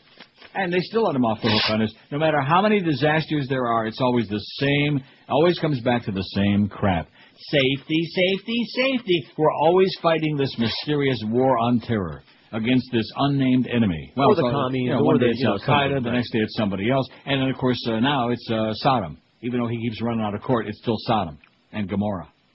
5670560, pound 560 on the Verizon Singular Wireless line. Don't see these phones smoking off the hook here today. It's very weak. Very, very weak. And very sad. WQAM, hello. Yes, hi. I had this number on my caller ID. You had this number on your caller ID? Yes. No, you didn't. Okay, must have been wrong. This is a radio station. This is WQAM. You're not listening to the show right now? That's who I want to speak to Neil. Well, what do you mean you had the number on your caller ID? What does that mean? From when you called him yesterday. I don't know. It was just on my caller ID. Maybe you had it on your caller ID because I tried calling you, and I got a... Well, maybe we're calling you back. Oh. But I doubt it. Okay, go ahead. Go ahead. Okay. Speaking. Oh, it's Neil. Yeah. Hey, hi, Neil. Love your show. Been a loyal listener for many, many years. All right. And actually, it's the only time I turn off the TV. Because I'm retired. I'm only 40, but I invested very well. Excellent. And send us a bag of money, man. Send us a big bag of money. Yeah, I got a big bag of money, and besides that, I got a house here and a house in Costa Rica, et cetera, et cetera. Great. But I wanted to speak to him about Columbus. You're talking to him. This is me. Why do you keep saying that? Why are you talking to me in the third person? I'm sorry, Neil. Don't be sorry, but don't do it again. I didn't realize it was you. It's me. What I wanted to tell him was he was definitely Spanish. I've read books on him, and he was definitely Catholic. Yeah. In fact, he had his own little thing on his ships, and first of all, the Queen would not have funded him. If he was Jewish. They wouldn't have funded him with the ships. Yeah. If it wasn't the fact that he was Spanish and that he was Catholic. He was If he was Spanish? Jewish, they wouldn't have funded him. Maybe he was Spanish, Portuguese, Italian, Jewish, Catholic. He was Catholic. Maybe he had a little Jew in him. Maybe he did. Maybe he Okay, did. well, listen, thanks, Pally, and be sure and tell the caller that it was a pleasure talking to him. Wow. He kept saying it. Even after I I told know, him he's to stop giving doing us that, he the- apologizes. Okay. Tell him, right. You know, who did that song? Tell him, da-da-da-da-da-da, tell him. I know Remember that? something Yeah. about I love. know something about you. Who? Oh, that was Who did it? Barbara George. I know. Is that the song I'm thinking of? Barbara George. I know. I bet it is. It was on an orange label, too. I'm looking. Barbara George. Never trust, Bush 1. Barbara George. I know. Is that it? I know. I don't think. No, that's not the song. That's not I Know by Barbara George. That goes a different way. It goes this way. Tell 'em. That's the name. I think by the Exciters. See that? Yeah, that's Barbara George and I Know. But that's not the song you were talking about. That was by the Exciters. And I was just doing a great talk up and you stopped playing it. Jesus Christ, Yoshki. I'm looking for the Exciters. I think that's it. Is that it? Tell 'em by the Exciters, or am I wrong about that? It's not coming up, so it must be 360. I mean, well, you were not going to have it anyway, so how are we going to know what the hell the lyrics are? Tell him... Tell him doesn't come up. Well, too bad. Tell it like it is. Tell him by the Exciters. What I tell you, what a mind. What a mind. What year? Filled with crap. Too late. I just threw the book on the floor. I don't know. I don't know. Certainly after 60. Oh, well. 12:14 at 560 WQM. When it comes to mattresses, a lot of gimmicks out there these days. The latest are sleep numbers, otherwise known as air mattresses. They're only warranted in full for 2 years. They squeak, they pop, they can lose their setting during the night, and they cost a fortune. If you want a really high-quality brand-name mattress that'll last you for years and years with no BS, then call the great folks at Dial a Mattress at 1-800-MATTRESS. When you call 1-800-MATTRESS, you'll get no runarounds, no showroom shenanigans, just factory-direct, unbeatable prices on the best brands you know and love. When you call 1-800-MATTRESS, you can choose from Florida's biggest inventory of Sealy and Serta, Simmons, King Coil, Tempur-Pedic, Stearns, and Foster Hewitt. Even morons have heard of all these brand names, all ready for same-day delivery at prices lower than the so-called big-name chain stores, even during their so-called big sales. So call 1-800-MATTRESS. You can have the bed you want delivered, the date and time you want. You pick the day in the 2-hour window, and they deliver it right to you. They toss it right through the window. So many people, including yours truly at QM, are satisfied customers, and I guarantee you, I'll bet you Todd Rex life on it that you will be too. Call today, 1-800-MATTRESS, or log on to their website, mattress.com. 1-800-MATTRES. Leave off the last S because it stands for stupendous sensational savings. This is Neil Rogers. This is 560 QAM. It's a lie. I am not a Nazi. Shoo! Don't want bird flu. Everybody is bird flu fighting. It'll kill you fast as lightning. In fact, it's really frightening. Hide when you see birds flying. All these funky China hens from funky Chinatown. If you're eating them up, you'll be 6 feet underground. If you don't want to catch the flu, do not touch a cockatoo. A talking parrot can be fun, but can you call 911? Everybody is bird flu fighting. Big Bird is now in hiding. Now Tweety Bird is frightening. Time for the other white meat. Poor Robert Blake, he said he's touched the cockatoo. 12:19 at 560 WQM. Happy Thursday to you. We got Geldy at 2, Mad Dog at 4, and then the Roberto Luongo show with Geldy at 6. Too much Geldy today. I don't want to start expressing negatory opinions, but just too much squeaking, you know. Little squeaking's okay, but too much squeaking. Then people start adjusting their radio tuners, don't they? I'm doing it now. 946 votes. We're gonna have 1,000 by 1 o'clock again. Just we don't even have to ask for it no more, you know. See, Joshua would agree with that. It really gets to the pinnacle of enjoyment when you don't have to even ask for it anymore. It's automatic. Right. And the poll, too. GOP lawmaker wants review of NSA eavesdropping. I got a very important bunch of stuff here, and you know what? I'm plowing right through it, because it's very obvious to me these people haven't got too much today. And you know what? That's fine. There's nothing to build on this poll. We got every radio station that's been invented and some that nobody ever heard of before. And that's okay. It's just kind of like out of curiosity. The Humper's doing pretty well. Not great. What has he got? 18.7% of the audience listens to Hank anymore. That's, like I said, pretty weak. 177. At least he's in first place, though. Right? Right. None, 136. Air America, 112. What's that all about? NPR, 105. Howard Stern on Sirius, 91, 9.6%. That's a hell of a number, I think, in this market, isn't it? Mm-hmm. Nice going, Howie. Really, I'm serious. Almost 10% of the audience is paying to hear the Stern Show, and then that doesn't even count the few people that are pirating it. Which there's 6 of those who are like by hook and by crook listening to Howard in the morning, or whenever they feel like listening to it, I guess. Breaking with the White House, Representative Heather Wilson, Republican of New Mexico, chairwoman of the House Subcommittee on Tactical Intelligence, says the time has come for a complete review of President Bush's eavesdropping program, her spokesman said yesterday. Absolutely. How do you like them apples, huh? Wilson, who chairs a panel that oversees the National Security Agency, also wants Congress to change the 78 Foreign Intelligence Law following the disclosure of the NSA program, Joel Hannes, Wilson's spokesman said. She believes she has a constitutional responsibility to oversee this program, and the House Intelligence Committee is entitled to full briefings, he said. Hannes also said that Wilson believes the 78 Foreign Intelligence Surveillance Act needs to be updated to take into account new technology. The law governs the monitoring of calls inside the U.S. for national security reasons. The White House has insisted that it has the legal authority to monitor terror-related international communications in cases where one party to the call is in the U.S., Senior administration officials also say they were within the law when they chose to brief only Congress's so-called Gang of Eight, the leaders of the House and Senate and its intelligence committees. While the Gang of Eight can be notified, Wilson believes that is not oversight, Hannes said. Aboard Air Force One, White House spokesman Scott McClellan yesterday reiterated the administration's position that Congress has been briefed. He said the White House will continue to listen to the ideas from Congress. You know, these are the biggest bunch of imperious jackasses.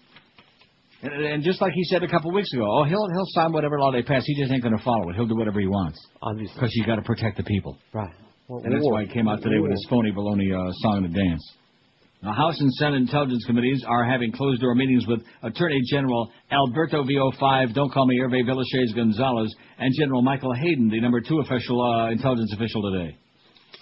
And bada-beep, bada-boop, bada-bop. There you go. They just stonewall and they lie, and he comes on there. How dare you ask me about things? I don't feel comfortable answering that, even though I'm not under oath and you know I'm going to lie anyway.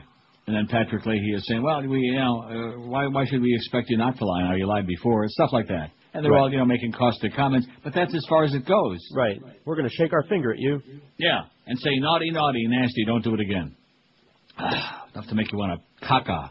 And I guess you guys are off to a good start, yeah. Yeah, it's that sorbitol. Don't get him involved again, okay? He's got enough problems with his just absolute rape of Channel 6 on the air yesterday. That was, from what I'm hearing, man, what Clarence told me. Said that Mad Dog just trashed Channel 6 and then found out it was Channel 7 that put that piece of his wife and his kid on the air, put the pictures and the whole deal on there. It was Spilky's Neray, I think, wasn't it? Oh, my God. Yeah, Spilky's Neray done it, I believe. And if not, let's blame her anyway. We don't like her. Channel 7 is just foul. You can. In fact, when I'm at home, turn on Channel 7, you can smell it. Right through the TV, you can smell it. Yeah. Now, that may be something Sally Fitz left behind on the set there, but you can still smell it. That's a long time ago. Oh, and guess who was on last night? I was channel surfing when I got home, and I turned it off real fast. Speaking of Channel 7. I give up. Rick Sanchez. Oh, boy. What an idiot. The Bush administration yesterday condemned the violent response to European cartoons mocking Islam. See, they've changed their tune completely now. They stuck their finger and their toe out the window, and the wind is blowing in the wrong way. They said, oh, well, bada-beep, bada-boop, bada-bop. Yeah, good. And they accused Iran and Syria of exploiting the international controversy to incite unrest and protest in the Middle East. They finally are getting this one right, as opposed to sucking up in the beginning. I mean, of course, for these people to be talking about freedom of speech is most amusing anyway. I have no doubt that Iran and Syria have gone out of their way to inflame sentiments and use this for their own purposes. Secretary of State Condoleezza Rice told reporters yesterday, that's Dr. Rice. The world ought to call him on it. Yeah, the world ought to call you on it too, bitch. You idiot. You fairy. A few hours earlier at a White House ceremony with Jordan's King Abdullah. See, this is the thing. The media, nothing surprises them. Nothing. They don't find any irony in it. All this crap about democracy. First they have Palestinians have an election, and they elect Hamas, and we don't like it, and we're pissed off. We ain't giving them no more money, and it's outrageous. And then it's King Abdullah comes calling, King of Jordan. They have any democratic elections? No. And of course, in Egypt, when they have elections, Mubarak has the opponents killed all the time, so that, the elections aren't too contentious. Yeah, Zehavez. Yeah. And, of course, the royal family in Saudi Arabia, they're right there, man. And I notice we have some people every now and then. I see some hits on the domain report on our website listening in Saudi Arabia. I want to tell you right now, okay, pass the message along to those ragheads over there, them schmata heads. They're going to be next. They should have been first. That bit we got until we blow up Pakistan. It should say until we blow up Saudi Arabia. Oh, we can't do that. That's our Go buddy. stick up that long... Cube. Yeah, buddy my ass. That's the Bush's buddies. Bandar Bush. No, so we attack their enemies instead. Standing around in the White House on the balcony there smoking them big fat ones, them big Cuban cigars and drinking that fine wine a couple of days after 9/11. While after, of course, the rest of the family, the Bin Laden family, have been safely ensconced out of this country, whatever that means. Nobody else could get a flight. Even Bush 1 couldn't get a flight. How do you like that? Or like they pointed out, Ricky Martin, remember that in Fahrenheit 9/11? Even Ricky Martin couldn't get a flight. Well, he's got the wrong headgear. Yeah. I got a line for that, but I'll pass. I know.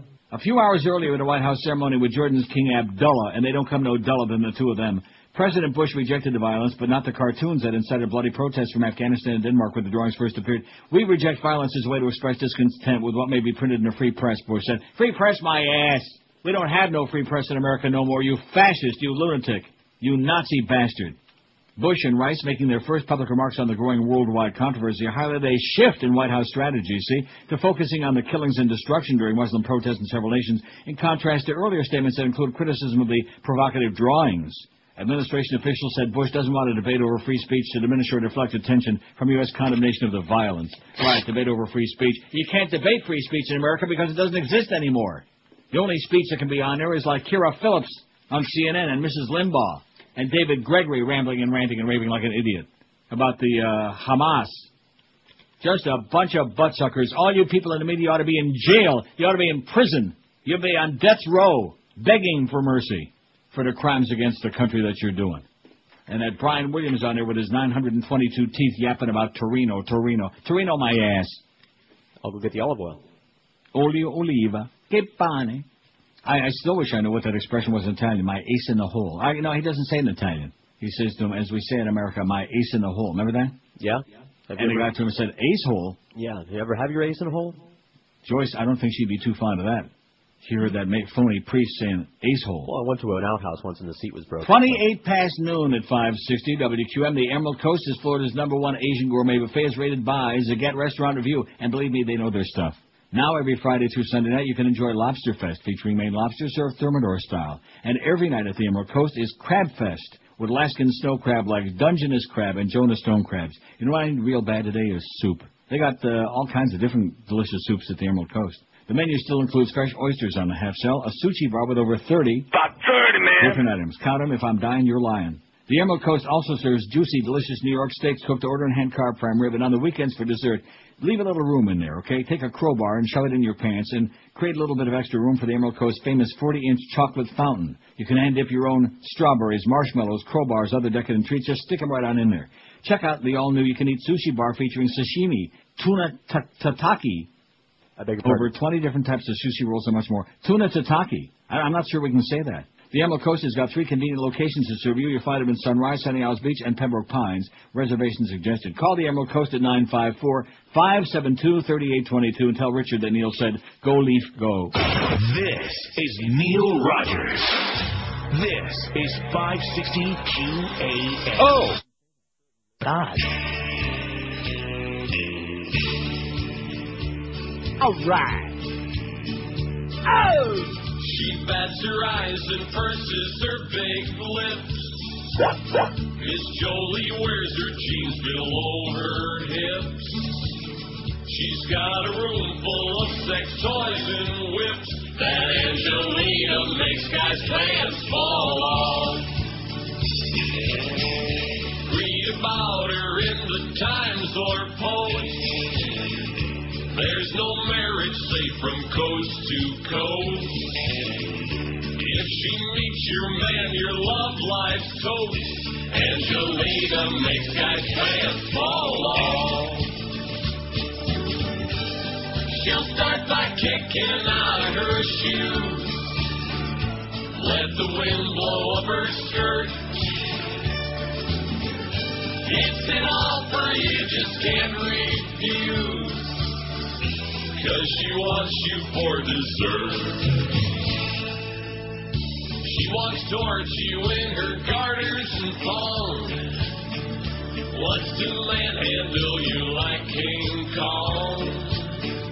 When you see her, you begin to froth. Angelina makes guys' pants fall off.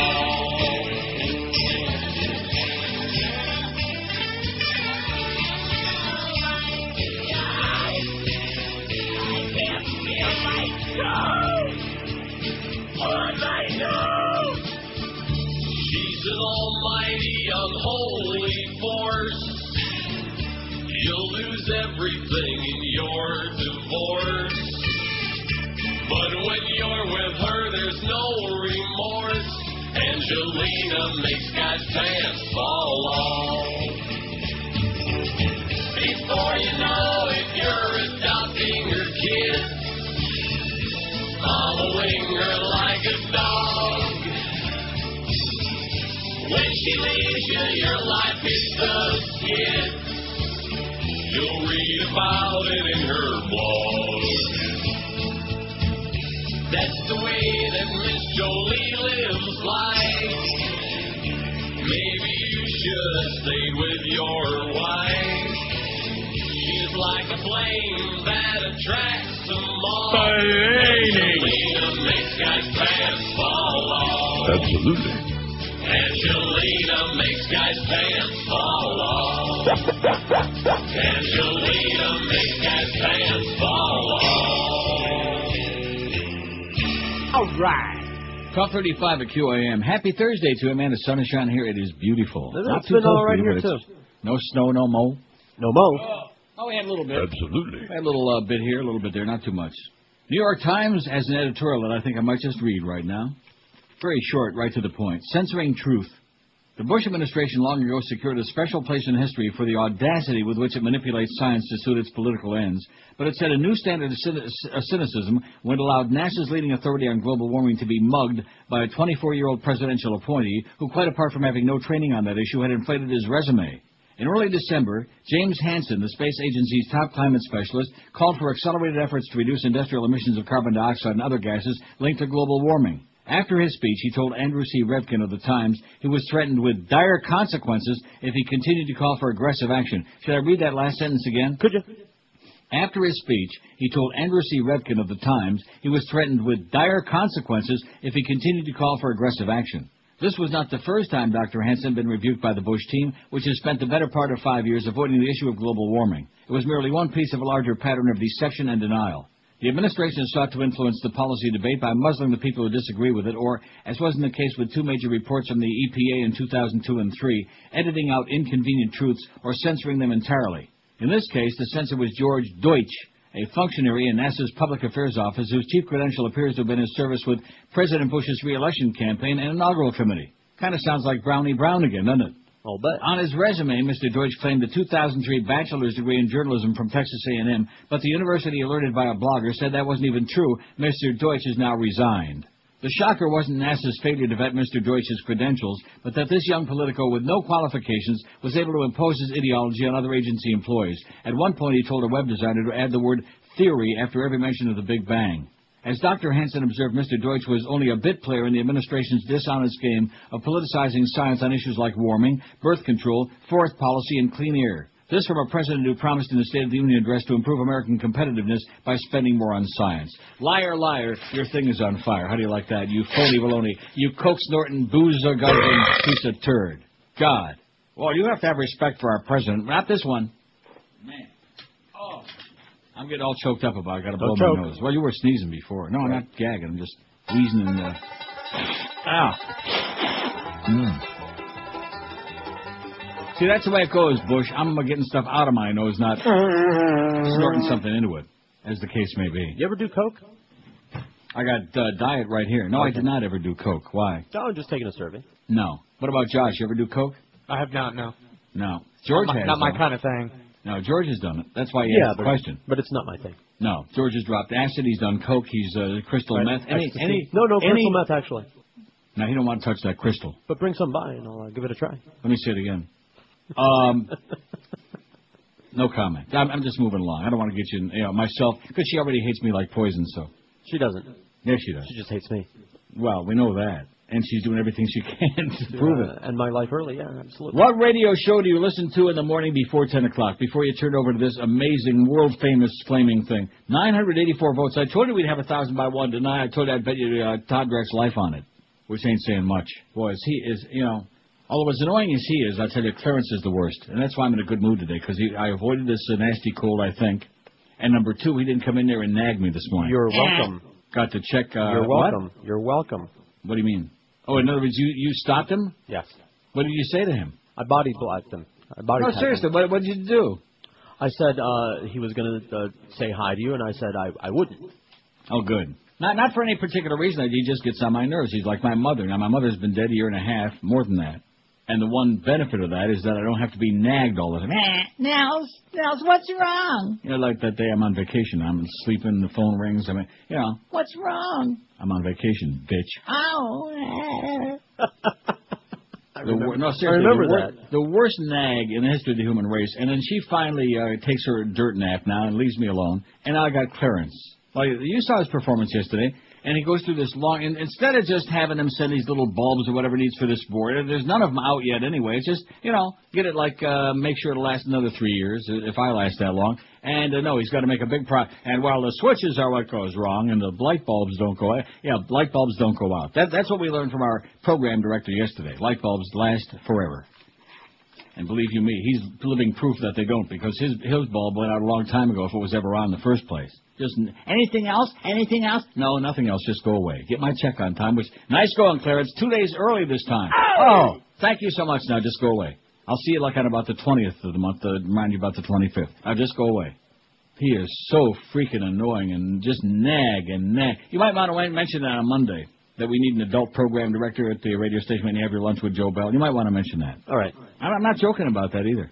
You might also want to mention the fact that, we also from the sales department, now that he's making a big move, we've got the sales manager, the new one in there, and that's a start. And brought Brian Smuts back, which is great. Be nice to get a little bit of feedback once in a while. I know that we don't have too much feedback. You know what I mean? Right. I'm not talking about the kind on the air, but I'll mention that to Joe and the new sales manager. Yeah, are you going to meet the new sales manager? Is he actually going to speak to us? I think he's supposed to be roaming around the building today. I'm going to go look for him. Wow. If he actually speaks to us, that'll be quite a development. We'll interrupt whatever program is on as a bulletin. And by us, you mean you. Any of us. Anybody connected with this show or with the Humpers show. That would be quite an accomplishment after this last Turdberger they dragged through there. Of course, that was a Greg Reed thing, And I think that had something to do with him and Screw Ann. This is Neil Rogers. This is 560 QAM.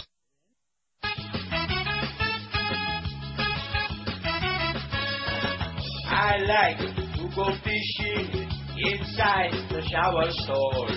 Slip slide as I go swishing and splatter off the wall. I bend over forward, try to aim it at my leg, but I'm much too small. My tiny feet is far away. Boy, trickles on my leg. When April showers come my way, I like a golden shower. And squirt, spritz, and spray, taking a golden shower. I like a golden shower.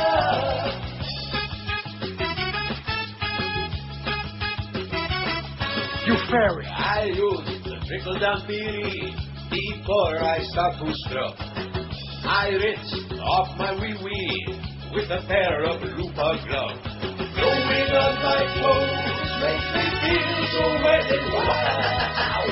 Sneezing is a scream when I paint myself in miles. Aren't you glad that I use style? When April showers come my way, I like a golden shower.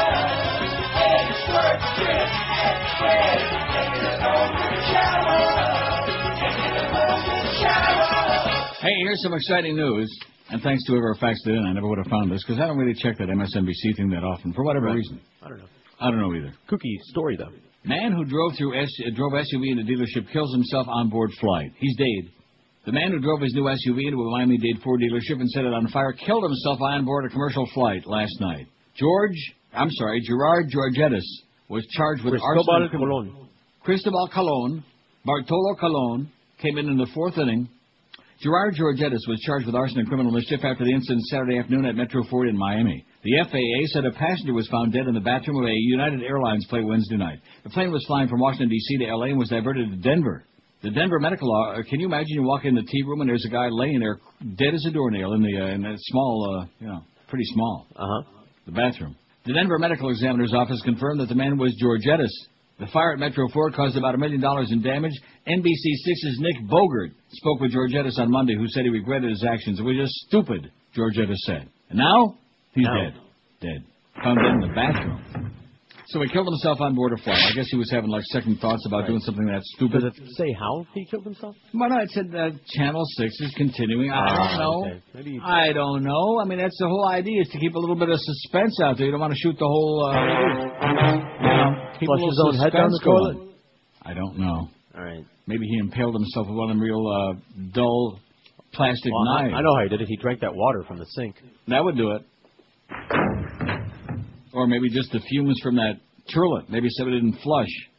Maybe they didn't flush that blue liquid down the, 5670560, pound 560 in the Verizon and say. That's one thing about when I'm on, and of course I hate doing that in the airplane. Me too. But, sometimes, especially if you're dumb enough to eat their food, and boy, all of a sudden there's a music explosion. What's even worse is doing it on the bus.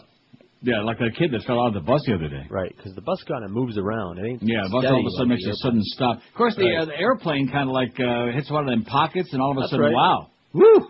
You talk about a moving experience. Remember Peter Sellers with his leg up in the air with the broken leg? Right.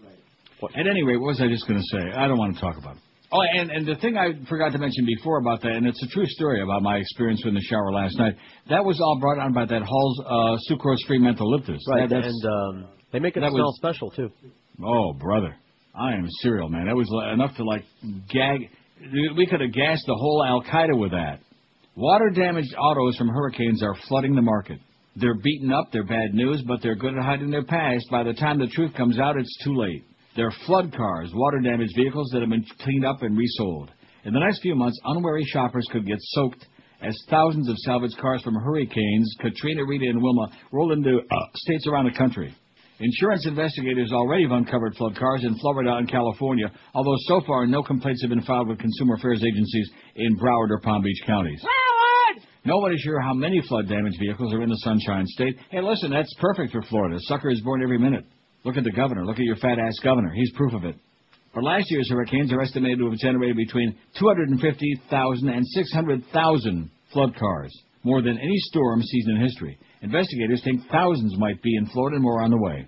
We know they're out there. It's going to be a huge headache for everybody, said Stan Doss, a senior special agent in Tampa with the National Insurance Crime Bureau, an investigative and educational organization financed by the insurance industry. It's not illegal for dealers or private owners to sell vehicles damaged by water, but it becomes fraud, investigators say, if the sellers don't disclose the car's history or circumvent state title regulations requiring such problems to be declared.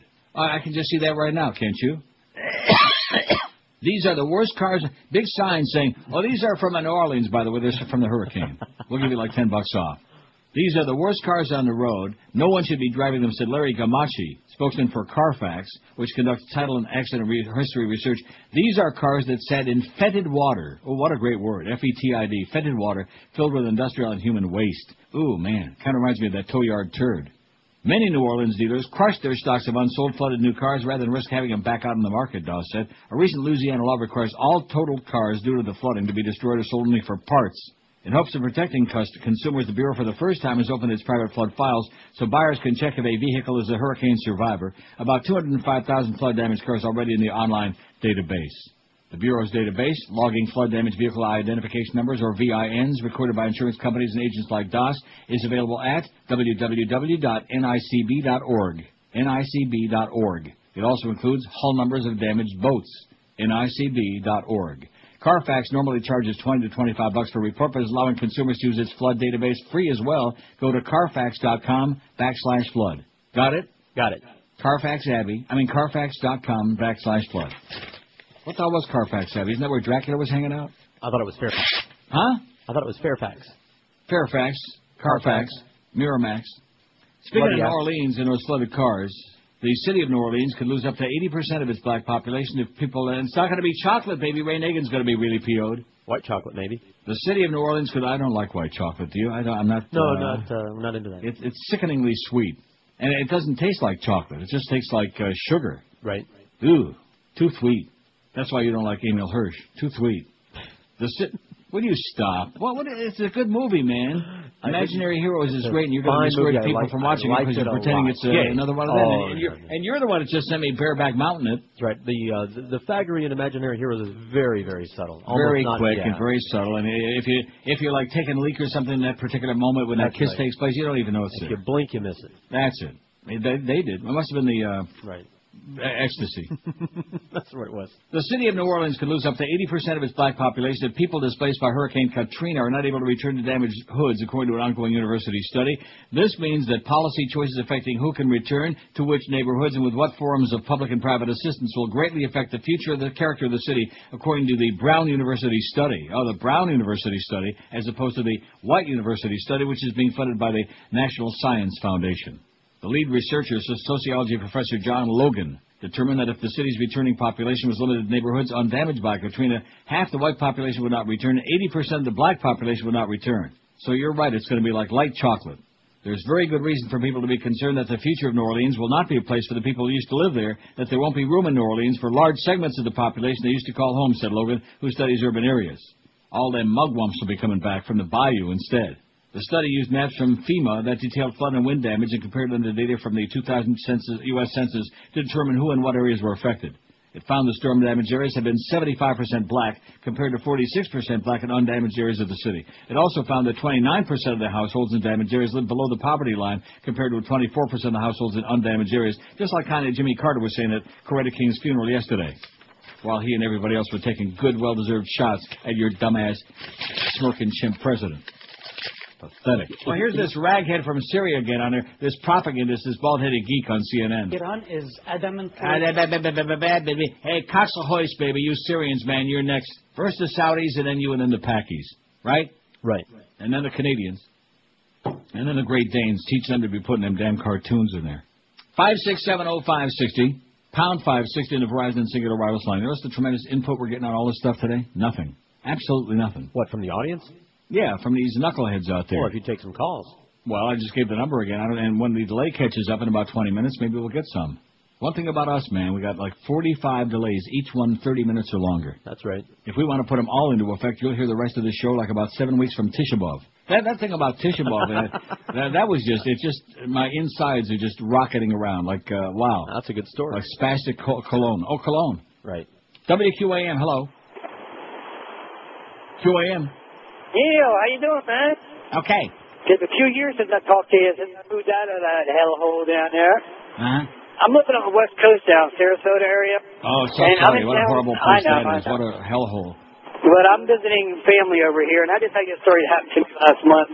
You might appreciate it. It's a funny story. I'm taking my wife out to our anniversary dinner, and a friend of mine, I got a gourmet dessert company, and a friend of mine gave me some passes to go on this formal dinner cruise, right? And who shows up on the dinner cruise was Catherine Harris. And my wife knows how I feel about her. And then I'll tell you something. Catherine Harris? Yeah, she's, first of all, Humane Society thing. It was a charity event. And because I delivered desserts to the guy, he gave me a free pass for this dinner cruise. I mean, there was a lot of political people there. Man, I laid into this chick. I just walked up to her first. I said, hey, how come you never got in trouble for fixing the election? I mean, can I ask you a question, seriously? Yeah. You said you have a wife? Yes, sir. Now, you speak to her in this voice? He uses this voice. Oh, here's a fact. No, seriously, I don't know how a guy who speaks like that could possibly have a wife. If you ever want to know how to translate something from one language to another, go to freetranslation.com. Says this fax. As the name indicates, this is from Charles in Deerfield Beach. Thank you, Chuck. Probably shouldn't say Chuck, because, there's some people named Robert who don't want to be called Bob. Right. Because they confuse it with, like, Neil and Bob. Not Neil Rogers and Bob Green, but Neil and Bob, although we do have that bit. And some people named Charles don't want to be called Chuck. Because it reminds them of ground beef. Or maybe like, up Chuck. What's up, Chuck? As the name indicates, it's a free service, so the translation is sometimes a little rough, which don't always account for slang. For instance, when I typed in my ace in the hole and it selected English to Italian, it said, Il mio asso nel foro. Oh, my God. El mio asso nel foro. P.S. If you ever never seen the movie The Formula, starring George C. Scott and Marlon Brando, check it out. Considering the times we live in, it's ripe for a remake, although I can't imagine anyone giving a better performance than Brando, who plays the head of a large oil cartel. The last scene with Scott and Brando is great. The Formula.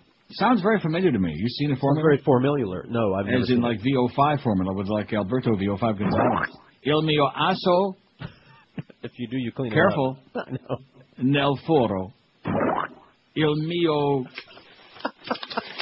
Oh, il solo mio. I got to be very, very careful because I'm right on the verge of saying all sorts of things. Oh, wait, we don't have one.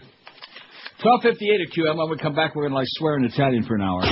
This okay, Joyce is knows Neil Italiano. This is 560 QAM. It's the 1 to 2 hours. From the producers of ABC's sci-fi thriller Invasion comes a show about an even scarier, more diabolical terror. The government has denied their existence for years, but they're here, among us, in your town, even in your own home, just waiting for you to pick up the phone.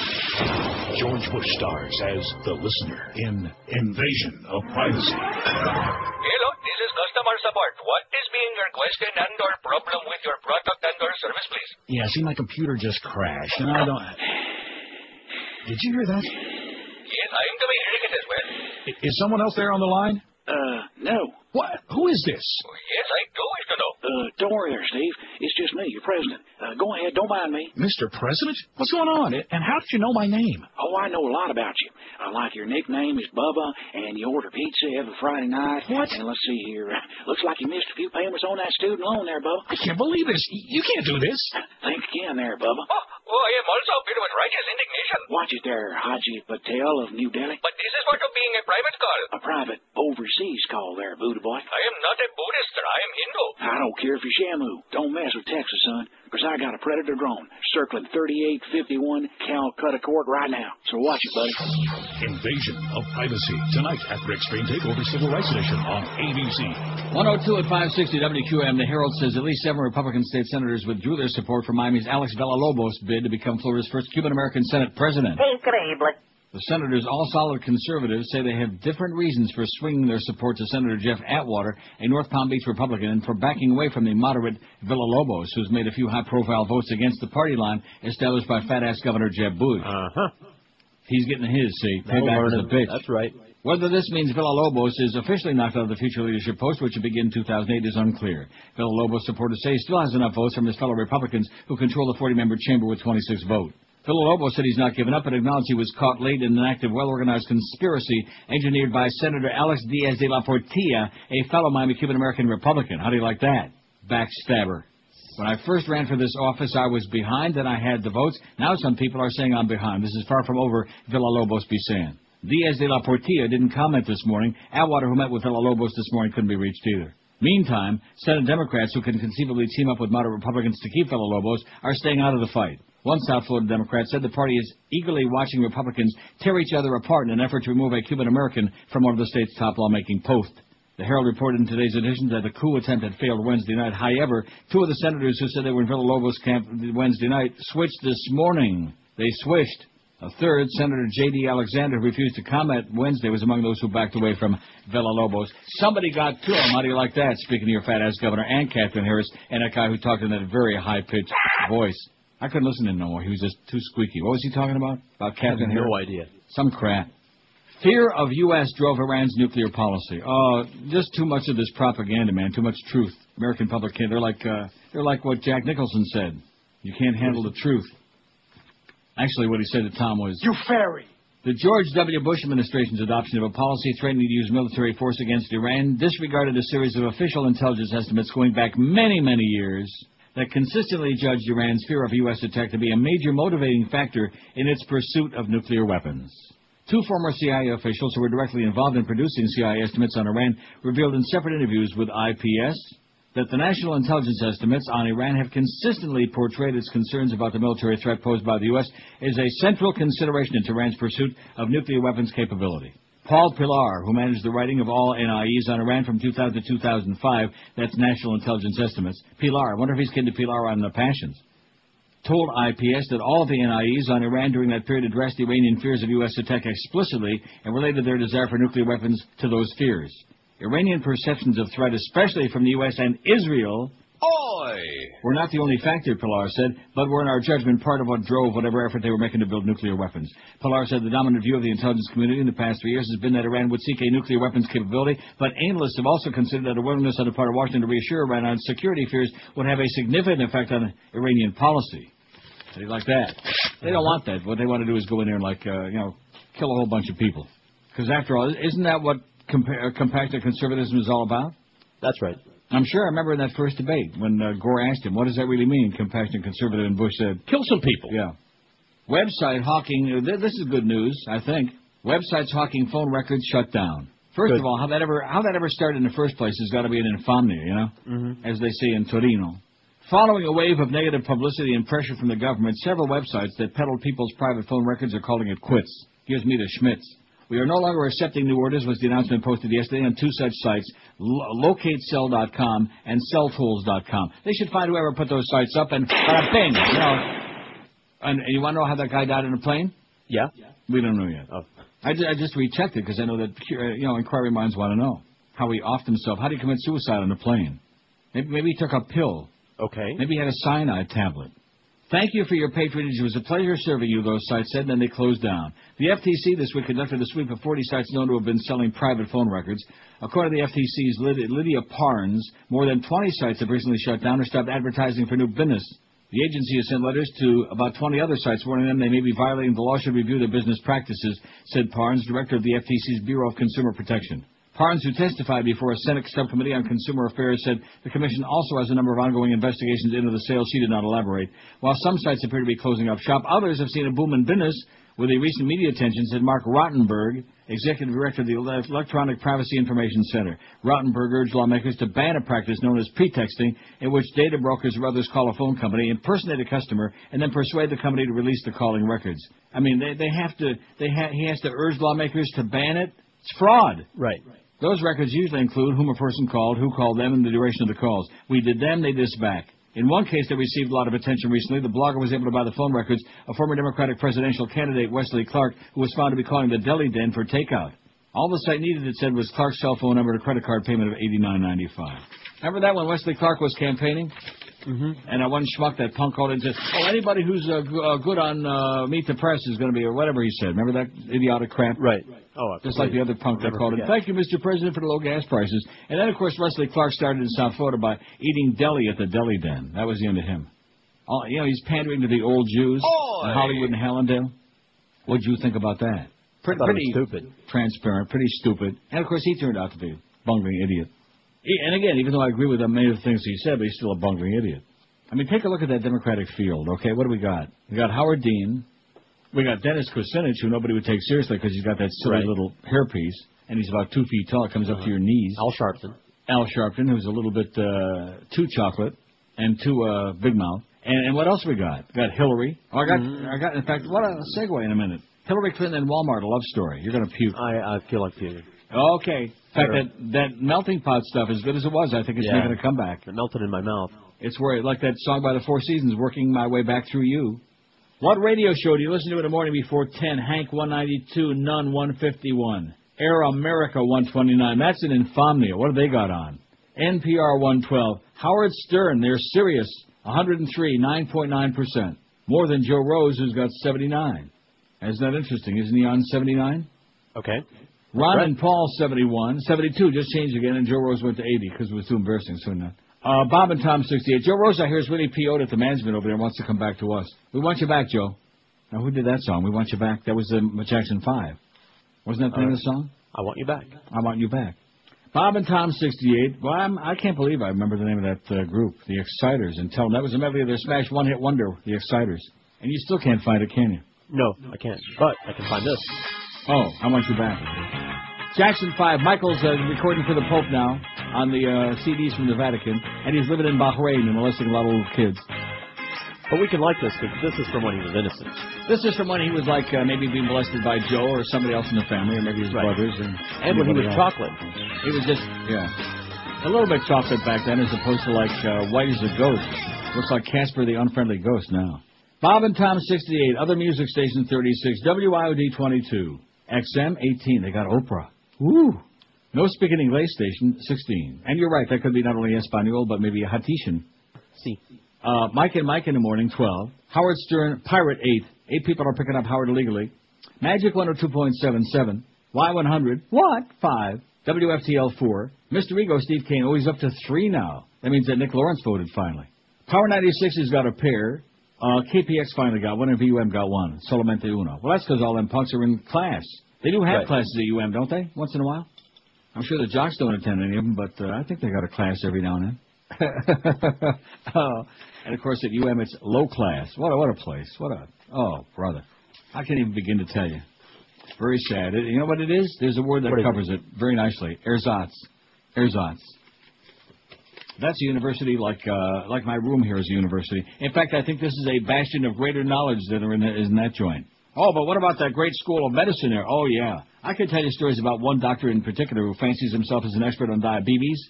Oh, brother. You know, it's in spite of him that I'm still alive. I don't want to use his name on the air, but maybe someday. Put it in that book. I'm telling you, ask me a doctor, as Winnie used to say. Just scary. Oh, yeah, take one of them pills whenever you feel like it, and, yeah, right. Diabetes, my ass.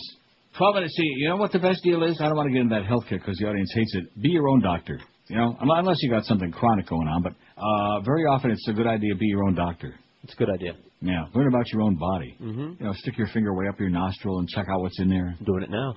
Finally, a TV experience like no other. Comcast digital cable with on-demand is easy to use and has lots to love.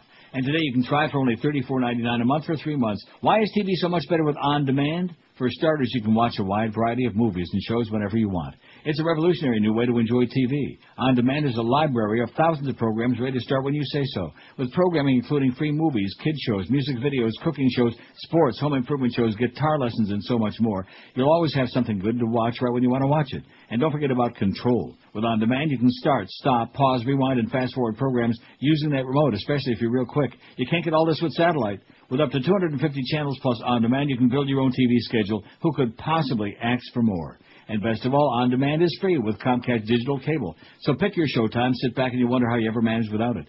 Call today, order Comcast digital cable and HBO with the power of On Demand for only $34.99 a month for 3 months. In Dade, call 305-COMCAST, and in 954-COMCAST.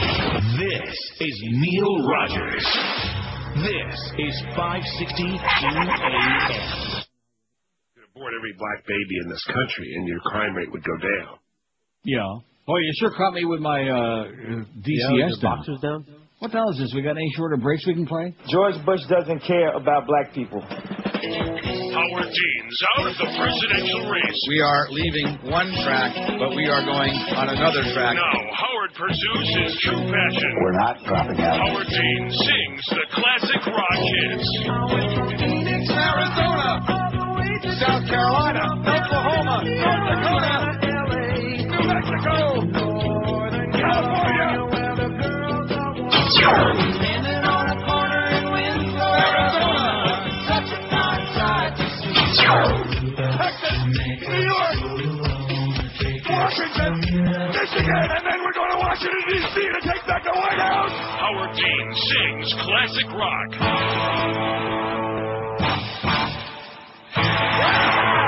In CD stores now. Wouldn't you know it, the media just sucking up, man. They're just manipulating them like a puppet on a string. Just in, Al-Qaeda terrorists plan to fly plane into L.A. U.S. Bank Tower. Isn't that great?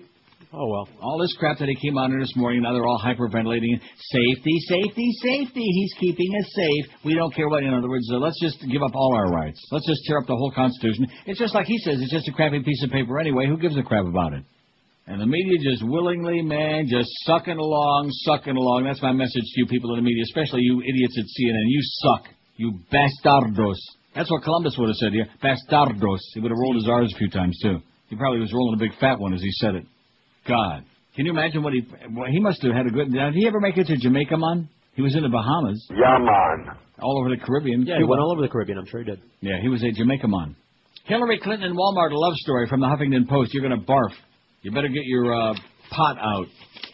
I'm not talking the smoking kind. I'm talking about the... Even Walmart, the largest and arguably the most powerful corporation in the country, is no match for the triangulation, pandering, and obfuscation of Hillary Clinton. With Walmart rating as public enemy number one among many liberals, progressives, and just regular voters, Clinton is finding her past ties to Walmart too hot to handle, so presto, over the side, the beast of Bentonville must go. For those not in the know, Clinton served on Walmart's board for 6 years prior to her husband's run for the presidency. She recently received $5,000 from Walmart. I've raised the Walmart relationship, writes Jonathan Tassini on the Huffington Post. Repeatedly, my current race against Clinton causes deep unease among voters. I believe it speaks to the incumbent's close ties to abusive corporate power, her large corporate financial contributions, her support for so-called free trade, which is simply trade to benefit corporations, her support for so-called, and her unwillingness to confront corporate power that denies every American, among other things, universal health insurance. So I had to Did you crack your fingers again? Yes. So I had to chuckle when I read that Clinton, having never said a bad word about the company in the past, recently said that Walmart should pay more for its workers' health benefits, and to boot, she returned the $5,000 she'd received from the company. But when asked what she did about the company's benefits for workers when she served on the board, she replied, well, you know, that was a long time ago. Have to remember. You can't have it both ways. You can't promote an image of being an intelligent woman who has a pile of facts at her fingertips, but at the same time you suffer a sudden bout of amnesia when asked to answer for your record. It will be an inconvenient record to defend. In 1992, Walmart was simply smaller than it is today, but it was still huge, with $43.9 billion in net sales, 1,700-plus stores, and 371,000 employees. Even in 92, Walmart was already the world's largest retailer. And the board Hillary Clinton sat on was rabidly anti-union, exploiting sweatshop labor around the world, discriminating against women workers, forcing workers to labor off the clock, and destroying communities that didn't want them. This should not be a shock. Clinton was a partner in the Rose Law Firm, one of the most active anti-union law firms in the country. So the question still remains, what did Hillary Clinton do or not do when she served on the board of Walmart? Maybe if her memory was refreshed, she could tell us how she protested the company's relentless union busting, expressed feminine outrage at the widespread discrimination against women, and was horrified that the mushrooming wealth of Walmart family was made possible on the backs of slave labor around the world. Her behavior then, when the spotlight was not on and her record didn't matter to voters, should tell a lot of voters a lot about her principles and values and the carefully orchestrated image New Yorkers try to figure out. Voters deserve to know. Well, he wants her orifice, but nevertheless. She's a full of crap, is what right. she is. She's a politician. She's a piece of crap. Dandelion seed. But, I beg your pardon? She's a dandelion seed. Hayseed. All right. But, yeah? Yesterday, Hillary accused Republicans of playing the fear card on terrorism. She's all over the place. To win elections and said Democrats can't keep quiet if they want to win in November. Is this the same Hillary who voted for the war in Iraq? Must be. The New York Democrat facing re-election this year and considered a potential White House candidate in 2008 said Republicans won the past two elections on the issue of national security. They're doing it to us again. They didn't win the last two elections, okay, Hillary? I hate to break the news to you. She said a speech by presidential advisor Karl Rove 2 weeks ago showed the GOP election message is, all we've got is fear, and we're going to keep playing the fear card. That's why your president was on today, by the way, hawking a China about this aborted al-Qaeda attack in L.A. Safety, safety, safety. In that speech, Rove suggested Republicans can prevail in 2006 by showing that Democrats had undermined terrorism-fighting efforts by questioning Bush's authority to allow wiretapping without getting court approval first. Clinton said at a convention of UAW workers that Democrats should not be afraid to question Bush's handling of the war. How do you like that? She's sucking up to the UAW now. I take a backseat to nobody when it comes to fighting terrorism and standing up for national homeland security, she said. Referring to Osama Yamama, she said, you can't explain to me why we haven't captured or killed the tallest man in Afghanistan. She added, since when has it become part of the American patriotism to keep our mouths shut? White House spokesman Ken Lasese, or whatever his name is, responded, it sounds like from the reports that the political season is certainly starting early for some. Well, why not? She was cheered by the auto workers, a few of whom shouted, Hillary for president! Hillary for president! And some other ones shouted, you fairy! Yeah, Ice Princess. Well, you know, if that's what we got, that's going to be what we got. Pretty scary. I hope it ain't. I'm scared. Oh, yeah, that's not good. I don't think she could win a fixed election. Of course, it will be fixed. I don't think she can win it. Yeah, the wrong way. 5670560, pound 560 on the Verizon and Singular wireless line. I mean, why should this election be different from any other American election in recent years? Fixed. WQAM, hello. Damn it. Stop reading bedtime stories. WQAM, hello. Hello? Yes, sir. Neil? Yep. Hey, how are you? I heard you yesterday just talking about the new HD DVD. Yes. have you heard about the Sony Blu-ray DVD that is coming up? When's that coming out? 2 years from Tisha B'Av? Well, actually, it's at the end of this year. They have it projected towards November or December, but they're releasing the new PlayStation 3, which is Blu-ray compatible. That's their launch. Yeah. So they're planning basically launching first a game station, which is compatible with this type of Blu-ray, and then that's going to be the first platform for Sony and the competition for Toshiba. Well, Toshiba's coming out next month, so why do I want to wait till the end of the year till Sony gets around to it? Well, the Blu-ray has an advantage of what is that? It's got more capacity for information. With the Blu-ray DVD, you could have all those trailers and extra features that you won't find on a HD DVD from Toshiba. I think it's got 4 layers of data instead of 2 from Toshiba. Yeah. Well, I mean, how many layers do I need? Like about 30, man. Well, we're currently using 1, maybe 2. In fact, I think the layers are starting to get pretty thick on this phone call, to be honest with you.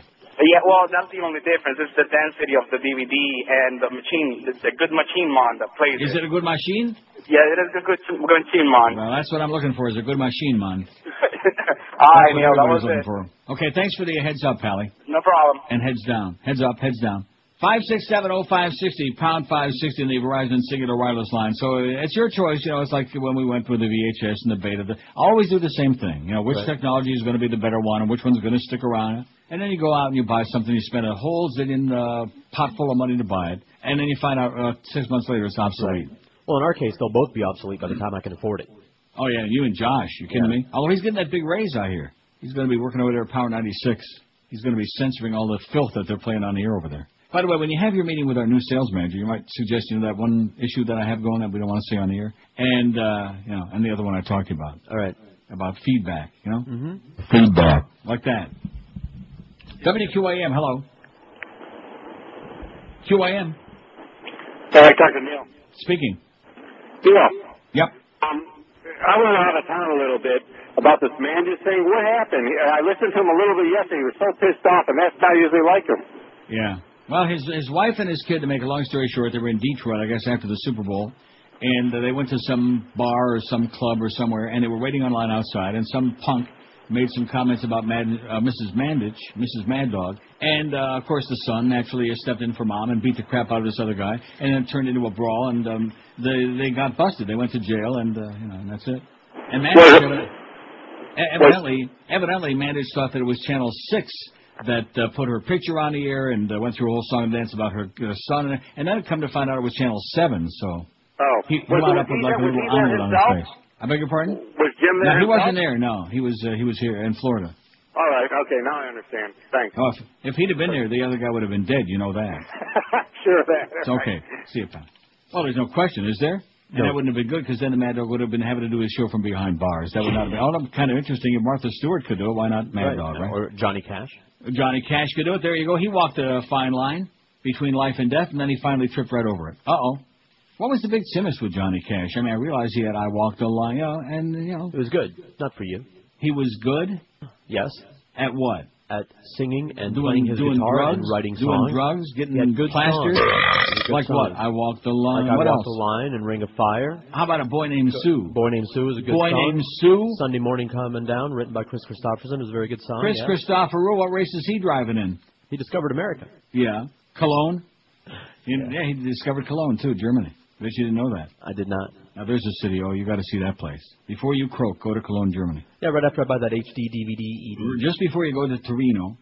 Hey, whether you live near downtown Fort Lauderdale or not, I want to tell you about a restaurant that's worth the drive if you live anywhere within driving distance. It's called Terra Steak and Lobster House, and it's located on the 17th Street Causeway. Tara will be there personally. She's there just about every night greeting her guests at her brand-new, fabulous 200-seat restaurant and lounge, proudly bringing East Coast residents the same unique, fantastic Terra dining experience that earned her Marco Island restaurant near-perfect marks in the Zagat survey. And also a Wine Spectator Award of Excellence award, a wine list now boasting over 380 selections from the world's greatest wine regions, maybe even from Torino. The main attraction at Terra Steak and Lobster House is just like the name would suggest to you, juicy, delicious steaks and lobster, and they also do a fine job with their cognac-infused lobster bisque, Mom's Classic crab cakes, a great selection of fresh seafood and chops. regarded by many people as the Peter Luger of the South, which I think speaks for itself. Terra incorporates family recipes to complete the menu. Sauces and dressings are made fresh in-house every day, and hand-selected dry-aged short loins used to prepare their signature porterhouse for 1, 2, 3, or 4 are served cut away from the bone on a sizzling platter, and they're so succulent they will melt in your mouth. Sweet and tender is the only way to describe Terra's 3 to 6 pound Maine lobster collection, prepared whatever way you like. Steamed, broiled, stuffed with lump crab meat, or fillet for the ultimate surf and turf with it. And now, being stone crab season, Terra's quickly becoming the stone crab house as well. No need to fight Miami traffic to get those jumbo sweeties, but make sure to reserve them in advance because they go like hotcakes. Don't miss Terra's happy hour every Monday through Friday, 2-for-1 specialty drinks, or their complimentary wine tasting like tonight, every Thursday from 5:30 to 7:30 when you stick around for dinner. Terra Steak and Lobster House, you'll find them at 1430 Southeast 17th Street Causeway in Fort Lauderdale. For reservations, call them. It's 954-765-6202. If you're looking for a really fabulous feast, this is the place for you. 954-765-6202, or you can find more on their website at terrasteakandlobsterhouse.com. This is Neil Rogers. This is 560 QAM.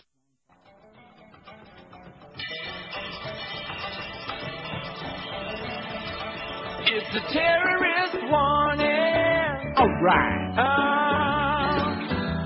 So as you drive on into work, be alert.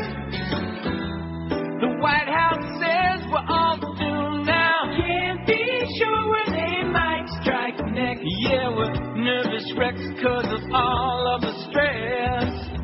Rumsfeld says we better watch out. He used a word I feel. Nuclear, it's a terrorist warning. The government says be prepared, and I'm scared. They say not if, but when now. Non-specific threats are a joke. Yeah, I think they're a hoax. They could give me a stroke. I think that I just will ignore it, yeah, and live my life. Enjoy the ride, live my life. I can't abide terrorists. Make me sick. This is very cute, this fax. Says Neil, I usually agree with your point of view, but I think you're way off the mark today. Bush is correct on the LA attack. I remember watching it on TV. I think it was called 24. Yeah, I think Johnny Bauer is the one that intervened. Wasn't it Johnny Bauer? Is that who it is? And Jack Bauer. And Papa Bauer. You never watched 24? As a matter of fact, I am borrowing the series right now and have not started watching it yet. Well, very seriously, President Bush today disclosed new details of a foiled terrorist New plot. details? Yeah, new details. See, this is nudie. There were a bunch of Tell me all nudies out about there it. that were going to run their boobies into the building and knock it down. This is not a new story. This is an old story that they're dusting off, and it happened in early 2002. And the fact of the matter is, we've heard about this before, and now we're just getting new details, and they're making a big simus about this, of course, because that's the idea, to justify the... And it also says Bush made no mention of a controversial NSA eavesdropping program that the administration is credited with helping thwart terrorist plots and save American lives. Bada-beep, bada-boop. But that's what it's all about. The West Coast plot was described in general terms last year, after Bush said in a speech on terrorism that the U.S. and its allies had thwarted at least 10 serious al-Qaeda plots, which was a lie, by the way, since the 9/11 attacks, including 3 intended to be carried out in U.S. territory. Oh, yeah, we know those dangerous guys in Detroit and Buffalo. That was a total lie. In fact, one of those shows, those CBC shows that we had on our website, I forget which one it was, one of those Passionate Eyes shows, debunked all of that in detail and gave the real facts there. But don't confuse the public with the facts. Let's just trot out this thing right now and give a greater detail, just to keep it an impression in mind of the public. Safety, safety, safety. Because they know damn well that this whole thing's going to blow up in their face. And, of course, if it isn't that, maybe it'll be Valerie Plame and Scooter Libby. Or if it isn't that, maybe it'll be Tom DeLay. Or maybe it'll be Duke Cunningham. Duke. I got to play that over and over again. Gene Chandler, man. Duke of Earl. Want to hear it? No. What year was it? Why not? A little bit. Now, let's see. How do you talk this one up? Like that. Yeah, just like that. Okay. Well, that was big. In fact, I think, I could be wrong. Let me look at my book. I think that was released more than once, like Louie Louie. Not according to my listing here. I beg your pardon? It's just got it listed under 62. Well, excuse me. I could be wrong about that, but I think you are.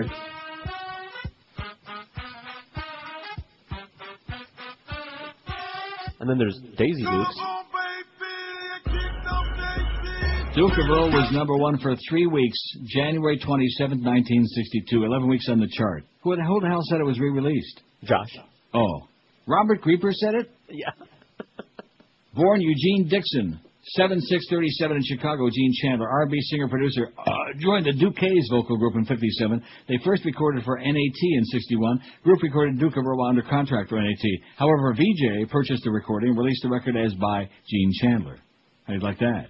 All right. Then he formed his own label, Mr. Chand, from 69 to 73, and he had some moderate hits, Just Be True, Bless Our Love, What Now, Nothing Can Stop Me, and Groovy Situation. Never heard of any of them, not a one. Did you? No. It was number one for 5 weeks out in R&B charts. Duke Cunningham, Duke of Earl. House burns while man makes a food run.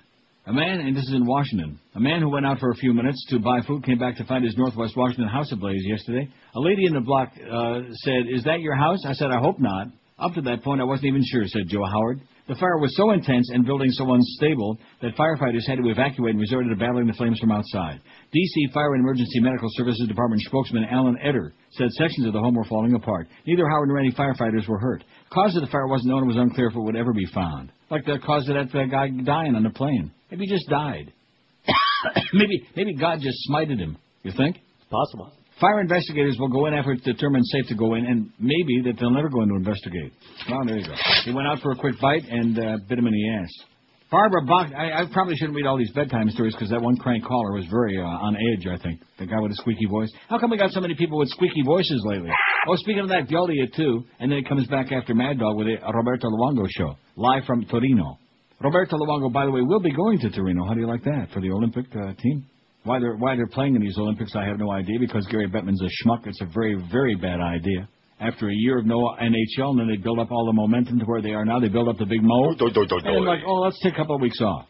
Although there's some guys that need to heal up their wounds. You know what I'm saying? What are you saying? Don't you sometimes need a couple of weeks to heal up your wounds? Depends on what wounded you. WQAM, hello. Hey, how you doing, Neely? Oh, okay. Listen, as I say, there's a version of that that's done by Cypress Hill that was pretty cool from Duke of Earl. So I'm going to try that one. From Cypress Hill, I don't know if George might know it. Cypress Hill. Cypress Hill. I don't know that version, sorry. No. No, there's a group named Cypress Hill. They came out with a song from that. Anyway, sorry, guys. Enjoy your day. Okay, thanks. Another squeaky voice guy. I think that's all the same guy. Well, I've always told you there's only like 6 different callers. Is that Cypress Creek Yes, group? it is. That's Duke of Earl? No, it's Cypress Hill. Oh, Cypress Hill. Insane in the Membrane. Oh. Don't you know? Rectum. WQAM, hello. Hey, Neil, how's it going? Okay. No, that guy that killed off an airplane? What? The one that ran? Bailed out. See ya. Caught up Well, again. I'll tell you one thing. What technology we got nowadays? In 2006, we've got the best damn technology. You know, these people go out and they buy these cheap cell phones. I think they get them like in a cereal box. You know, like we used to get in a Cracker Jacks box. You get like a little gas toy. station cell phones, convenience store cell phones that drug dealers using. Yeah, and like they have the throwaway little cameras. You know, we got throwaway cell phones now. Call any Rogers show and then chuck it. WQAM, hello. QAM. There's another one. No more bedtime stories, please. Bye. Just for him, I'm going to read like 400 of them. Drop dead, okay, Julio. Get back on a banana boat. And this time, don't make it. Get on a leaky rubber raft with Catherine Harris. Oh, that Catherine Harris, man. Wait till you hear about her episode on the plane. Wow. I'm not sure I can put that on the air yet. WQAM, hello. WQAM, hello. Neil, what's going on? I got one for you, Paul. Yes, sir. I was listening to the Aaron Gill show this morning on Cyrus. What show? The Aaron Gill show and the Annie Camilton show. What the hell is that? That's a show on Cyrus. You've been missing out. A show on what? On Cyrus. Cyrus? Yeah. What the hell is Cyrus? You mean Sirius? Yeah, Sirius. Are you Yeah, serious? get Cyrus, will you? I think that's what they call it in Egypt. On Cyrus. Man, I'm going to tell you something. Your people need to be starting speaking English. I don't My want to people? Your people. Don't wipe He's one him of your on me. people. Yeah, right. He was one of Everybody your with an accent people. is one of my He was people. calling from inside. Didn't you see when a stranger called? Right. He was inside your house. Sounded Israeli to me. This is Neil Rogers. This is 560 QAM. is unquenchable. His animal magnetism knows no bounds. He's a man. He's a beast. He's Bullwinkle. Oh, Bullwinkle. Are you okay, dearie? Oh, Bullwinkle. Dear, are you having an asthma attack? You are. Somebody call an ambulance. All right, Julie, now take a deep breath now. Yes, that's right. You can talk dirty to Bullwinkle, too. Have the moose with antlers satisfy your every bestial desire. Don't stop. I'm almost there. You're almost here? Boy, if I knew you were coming, I'd have baked a cake. Bullwinkle, make me scream. Well, okay. Your credit cards have been revoked. Yes, talk dirty to Bullwinkle. Call 1-900-MOOSE-ME. $2 the first minute, $6 each additional minute. The Moose is waiting to talk to you. Hurry up and call. I'm in the mood. Call 1-900-MOOSE-ME right now. 145 at QM, and the good news for you is that last guy I called, he actually is in your house, and even better news is that when you get home, he and your wife both will be gone. Gee, that would be sad or something. Things are really looking up now. Speaking of you and your kids, surprise decision by Gallagher may change Broward's school start date. Oh, my God. Not exciting? Gallagher the comedian? Yes. No, the magician, the one who, you're going back to school or you're never going. I don't know about kids in the South go to school anyway. They learn anything at all? Huh? No. They should just give them like a certificate. Not in school they don't. Not in Florida. No, that's what I'm saying. Should just give them a certificate. Said, I live in Florida, don't blame me. And they can, That's right. instead of having like a diploma or something like that, just a piece of paper. A surprise turnaround by one Broward County school board member may lead to a later school start date after all. Oh! Beverly Gallagher of Pembroke Pines now says she will back August 14 as the new starting date for the coming school year. At this time, as a prevailing vote, I would like to bring back the calendar issue for reconsideration at the next board meeting. She wrote in an email sent to the school superintendent this morning. The next meeting is February 21. On Tuesday, the school board voted 5-4 and started a date of August 9, which would begin school on a Wednesday. The decision sent the audience of parents pouring out of the boardroom furious, pissed off, and fired up. If no other board members altered their votes, Gallagher's switch would clear the way for school to start on a Monday, August 14. Why would you want to start on a Wednesday so people have to screw up their summer vacations, right? Right. Just to piss people off? Haven't we had enough tourists already with all the hurricanes and all the other crap that people are still trying to put their houses and their lives back together again? You idiots. You quislings. You fairy. Gallagher wrote that angst over her vote to support the August 9th start date led her to have trouble sleeping Tuesday and Wednesday nights. She added maybe there was the rocks on the windows might have something to do with it. She added that she feared the decision meant the board lost credibility with the community. Hey, Sheikah, what time is her show on?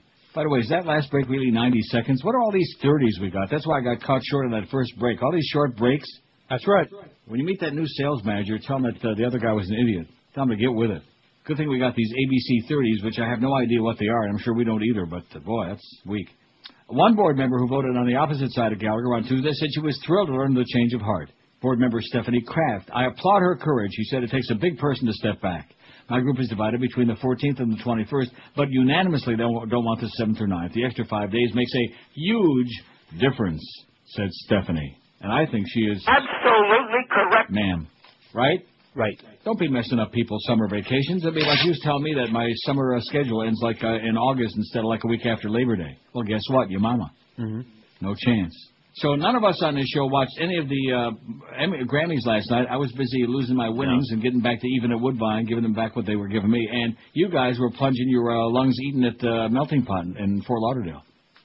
I'm jealous. Yeah, we were. Actually, I shouldn't be jealous. No, it would have killed you, especially the dessert portion. I mean, I couldn't pass on all that stuff you described, the raspberry chocolate and the white main chocolate. course part, because you don't want to dip bread into the cheese, because you don't want to. Why not? Skip the bread. I sure would. Mm. Well, it was phenomenal, but you don't want to eat the bread. But the main course stuff is just like all kinds of meats and things on skewers. Meats and cheeses. Right. Christ. That you dip in there and cook up. Wow. That part's all right for you. The rest of us? Yeah. Oh, the marshmallows and the graham cracker crust and dipping that in the chocolate. That sounds beyond orgasmic. That sounds just too good to be true. We almost passed out. Wow. Mm. The expected coronation. I mean, this is just. It reminds me of our poll yesterday on the movies that they want to see over and over again in Blazing Saddles and Pulp Fiction. I mean, I can't. It's like the Vanilla Ice Cream factor all over again. You're raving about the Melting Pot experience, which I'm sure was fantastical. And a lot of these people, they want their vanilla ice cream. It's just so bland and so boring. There are just too many boring people. Okay, boring. That's one reason I sit here and read these bedtime stories, because it sure as hell beats talking to most of these jackasses out there who sit there with no life. Oh, I'm going to call up and say something stupid. I'm Cyrus. Idiots. That's that trio of little Circle K group. He sounded black to me. It was not black. The last caller? Are you starting again? You're like Susan Smith, man. Always blaming the crap on the black guys, on the dark chocolate guys. I'm going to send Ray. I'm sending Ray naked after your ass. I'll tell you that right now. Yeah, after this morning it's chocolate. And I'll bet. Oh, brother. Just don't keep leading me there with those lines, okay?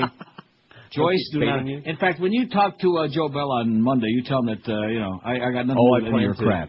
About Joyce? You got to tell him about that whole Joyce business? Yeah. I think he already knows that, but he's powerless because he thought he was going to come in with the best of intentions and he was going to do this. And then he finds out he should remember because he knows he already was over there at KISS. He's been working for Beasley for quite some time now. He should know he's working for a bunch of nose pickers.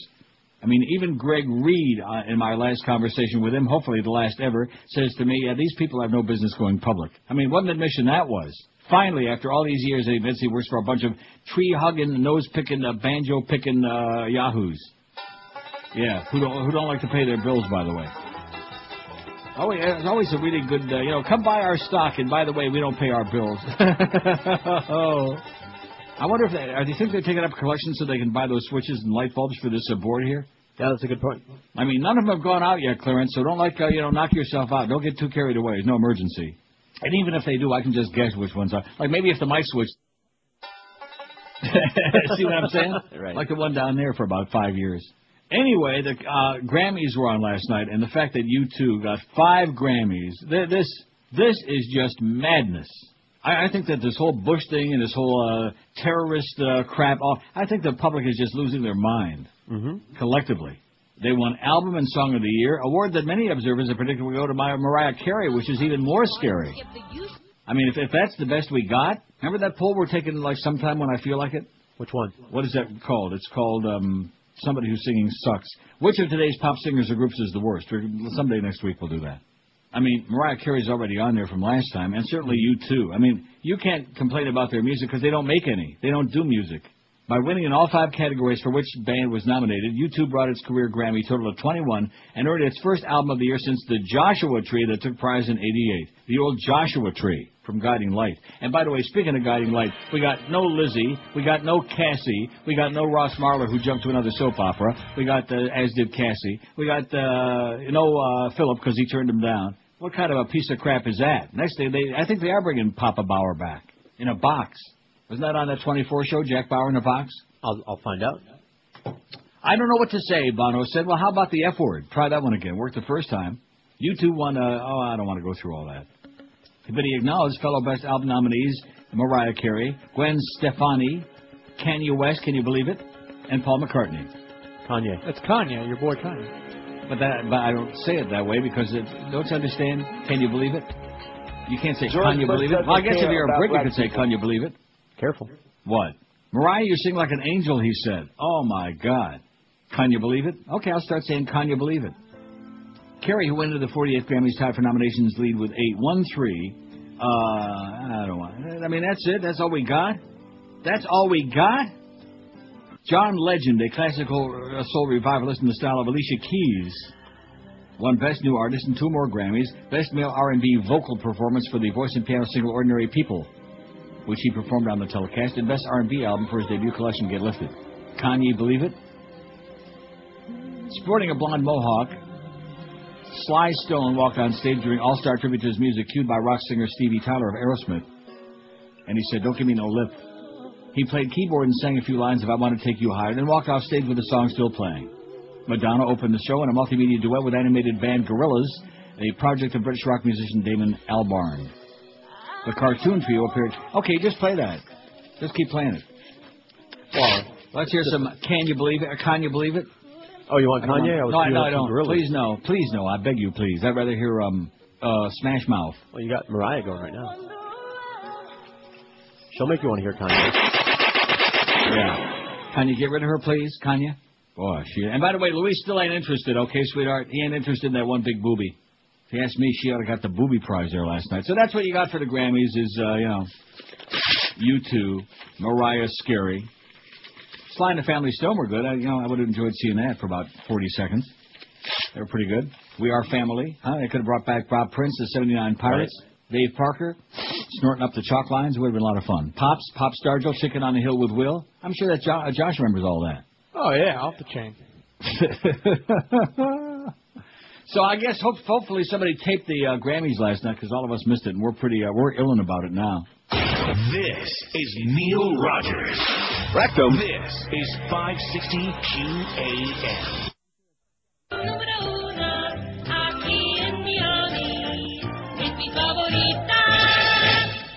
Excelente.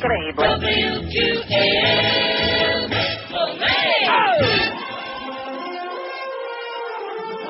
This is Dan Rather, former CBS Evening News anchorman, and now a punchline. My former network's inability to find a suitable replacement for me demonstrates my true genius and complete and total domination as an on-the-air talking head. But let us speak about some of the names who have been mentioned to replace me. First, Bob Schieffer. Nice enough man, but please, he's got less hair than Madonna's armpits. And everyone knows you can't conduct a train if you use Rogaine. Another name that has been bandied about is John Roberts, who currently anchors the Sunday CBS Evening News. There's a reason he's been on Sundays for so long. Plus, he's Canadian. And everyone knows when the camera light goes red, you can't be a hosehead. Then there's Scott Pelley from 60 Minutes. He was the guy who helped me make up the story about President Bush, I think. Plus, he's skinnier than Kelly Ripa. And everyone knows you have to have a meaty can if you want to be the man. And let's go from the ridiculous to the sublime. The front-runner to succeed me seems to be current Today Show co-anchor Katie Couric. When I first heard her name in the same sentence as mine, I threw up in my mouth a little bit. This person thinks Real News is announcing the individual weight of each of J-Lo's butt cheeks. Plus, her head's too small, her eyes are too close together, and she reeks of Jean Naté. When charged with the awesome task of replacing an icon, it's important to remember, you can't. You can only hope to find someone who isn't bald, Canadian, skinny, or so completely self-centered she thinks her name should be part of the Pledge of Allegiance. For now, this is Dan Rather signing off and reminding you, a whistle is to blow, a gong is to bang, and Katie Couric has about as much to offer the world as a frog with pins in its extremities laying on a high school lab table. This is Dan Rather. Oh, we sure miss you bad, Dan, but we got Okie Dokie on there right now, live from the Okefenokee Swamp. Anyway, this afternoon, after I have a nice lunch, I need a nice big bowl of matzo ball soup. All right. Some of that Jew food. Right. Yeah, matzo. Fat. What? Are you starting again with the anti-Semitic crap of yours? No. And then, after I have me a nice lunch, I'm coming back here. I'm going to watch Bare Ass Mountain. Right. I can't wait for the report. The virgin copy I have in my hand. And a nice green case, too. A nice plastic case. That's right. Woo. Special for you. A diviner case. It's green, and it's Thursday. Bye, bye, bye.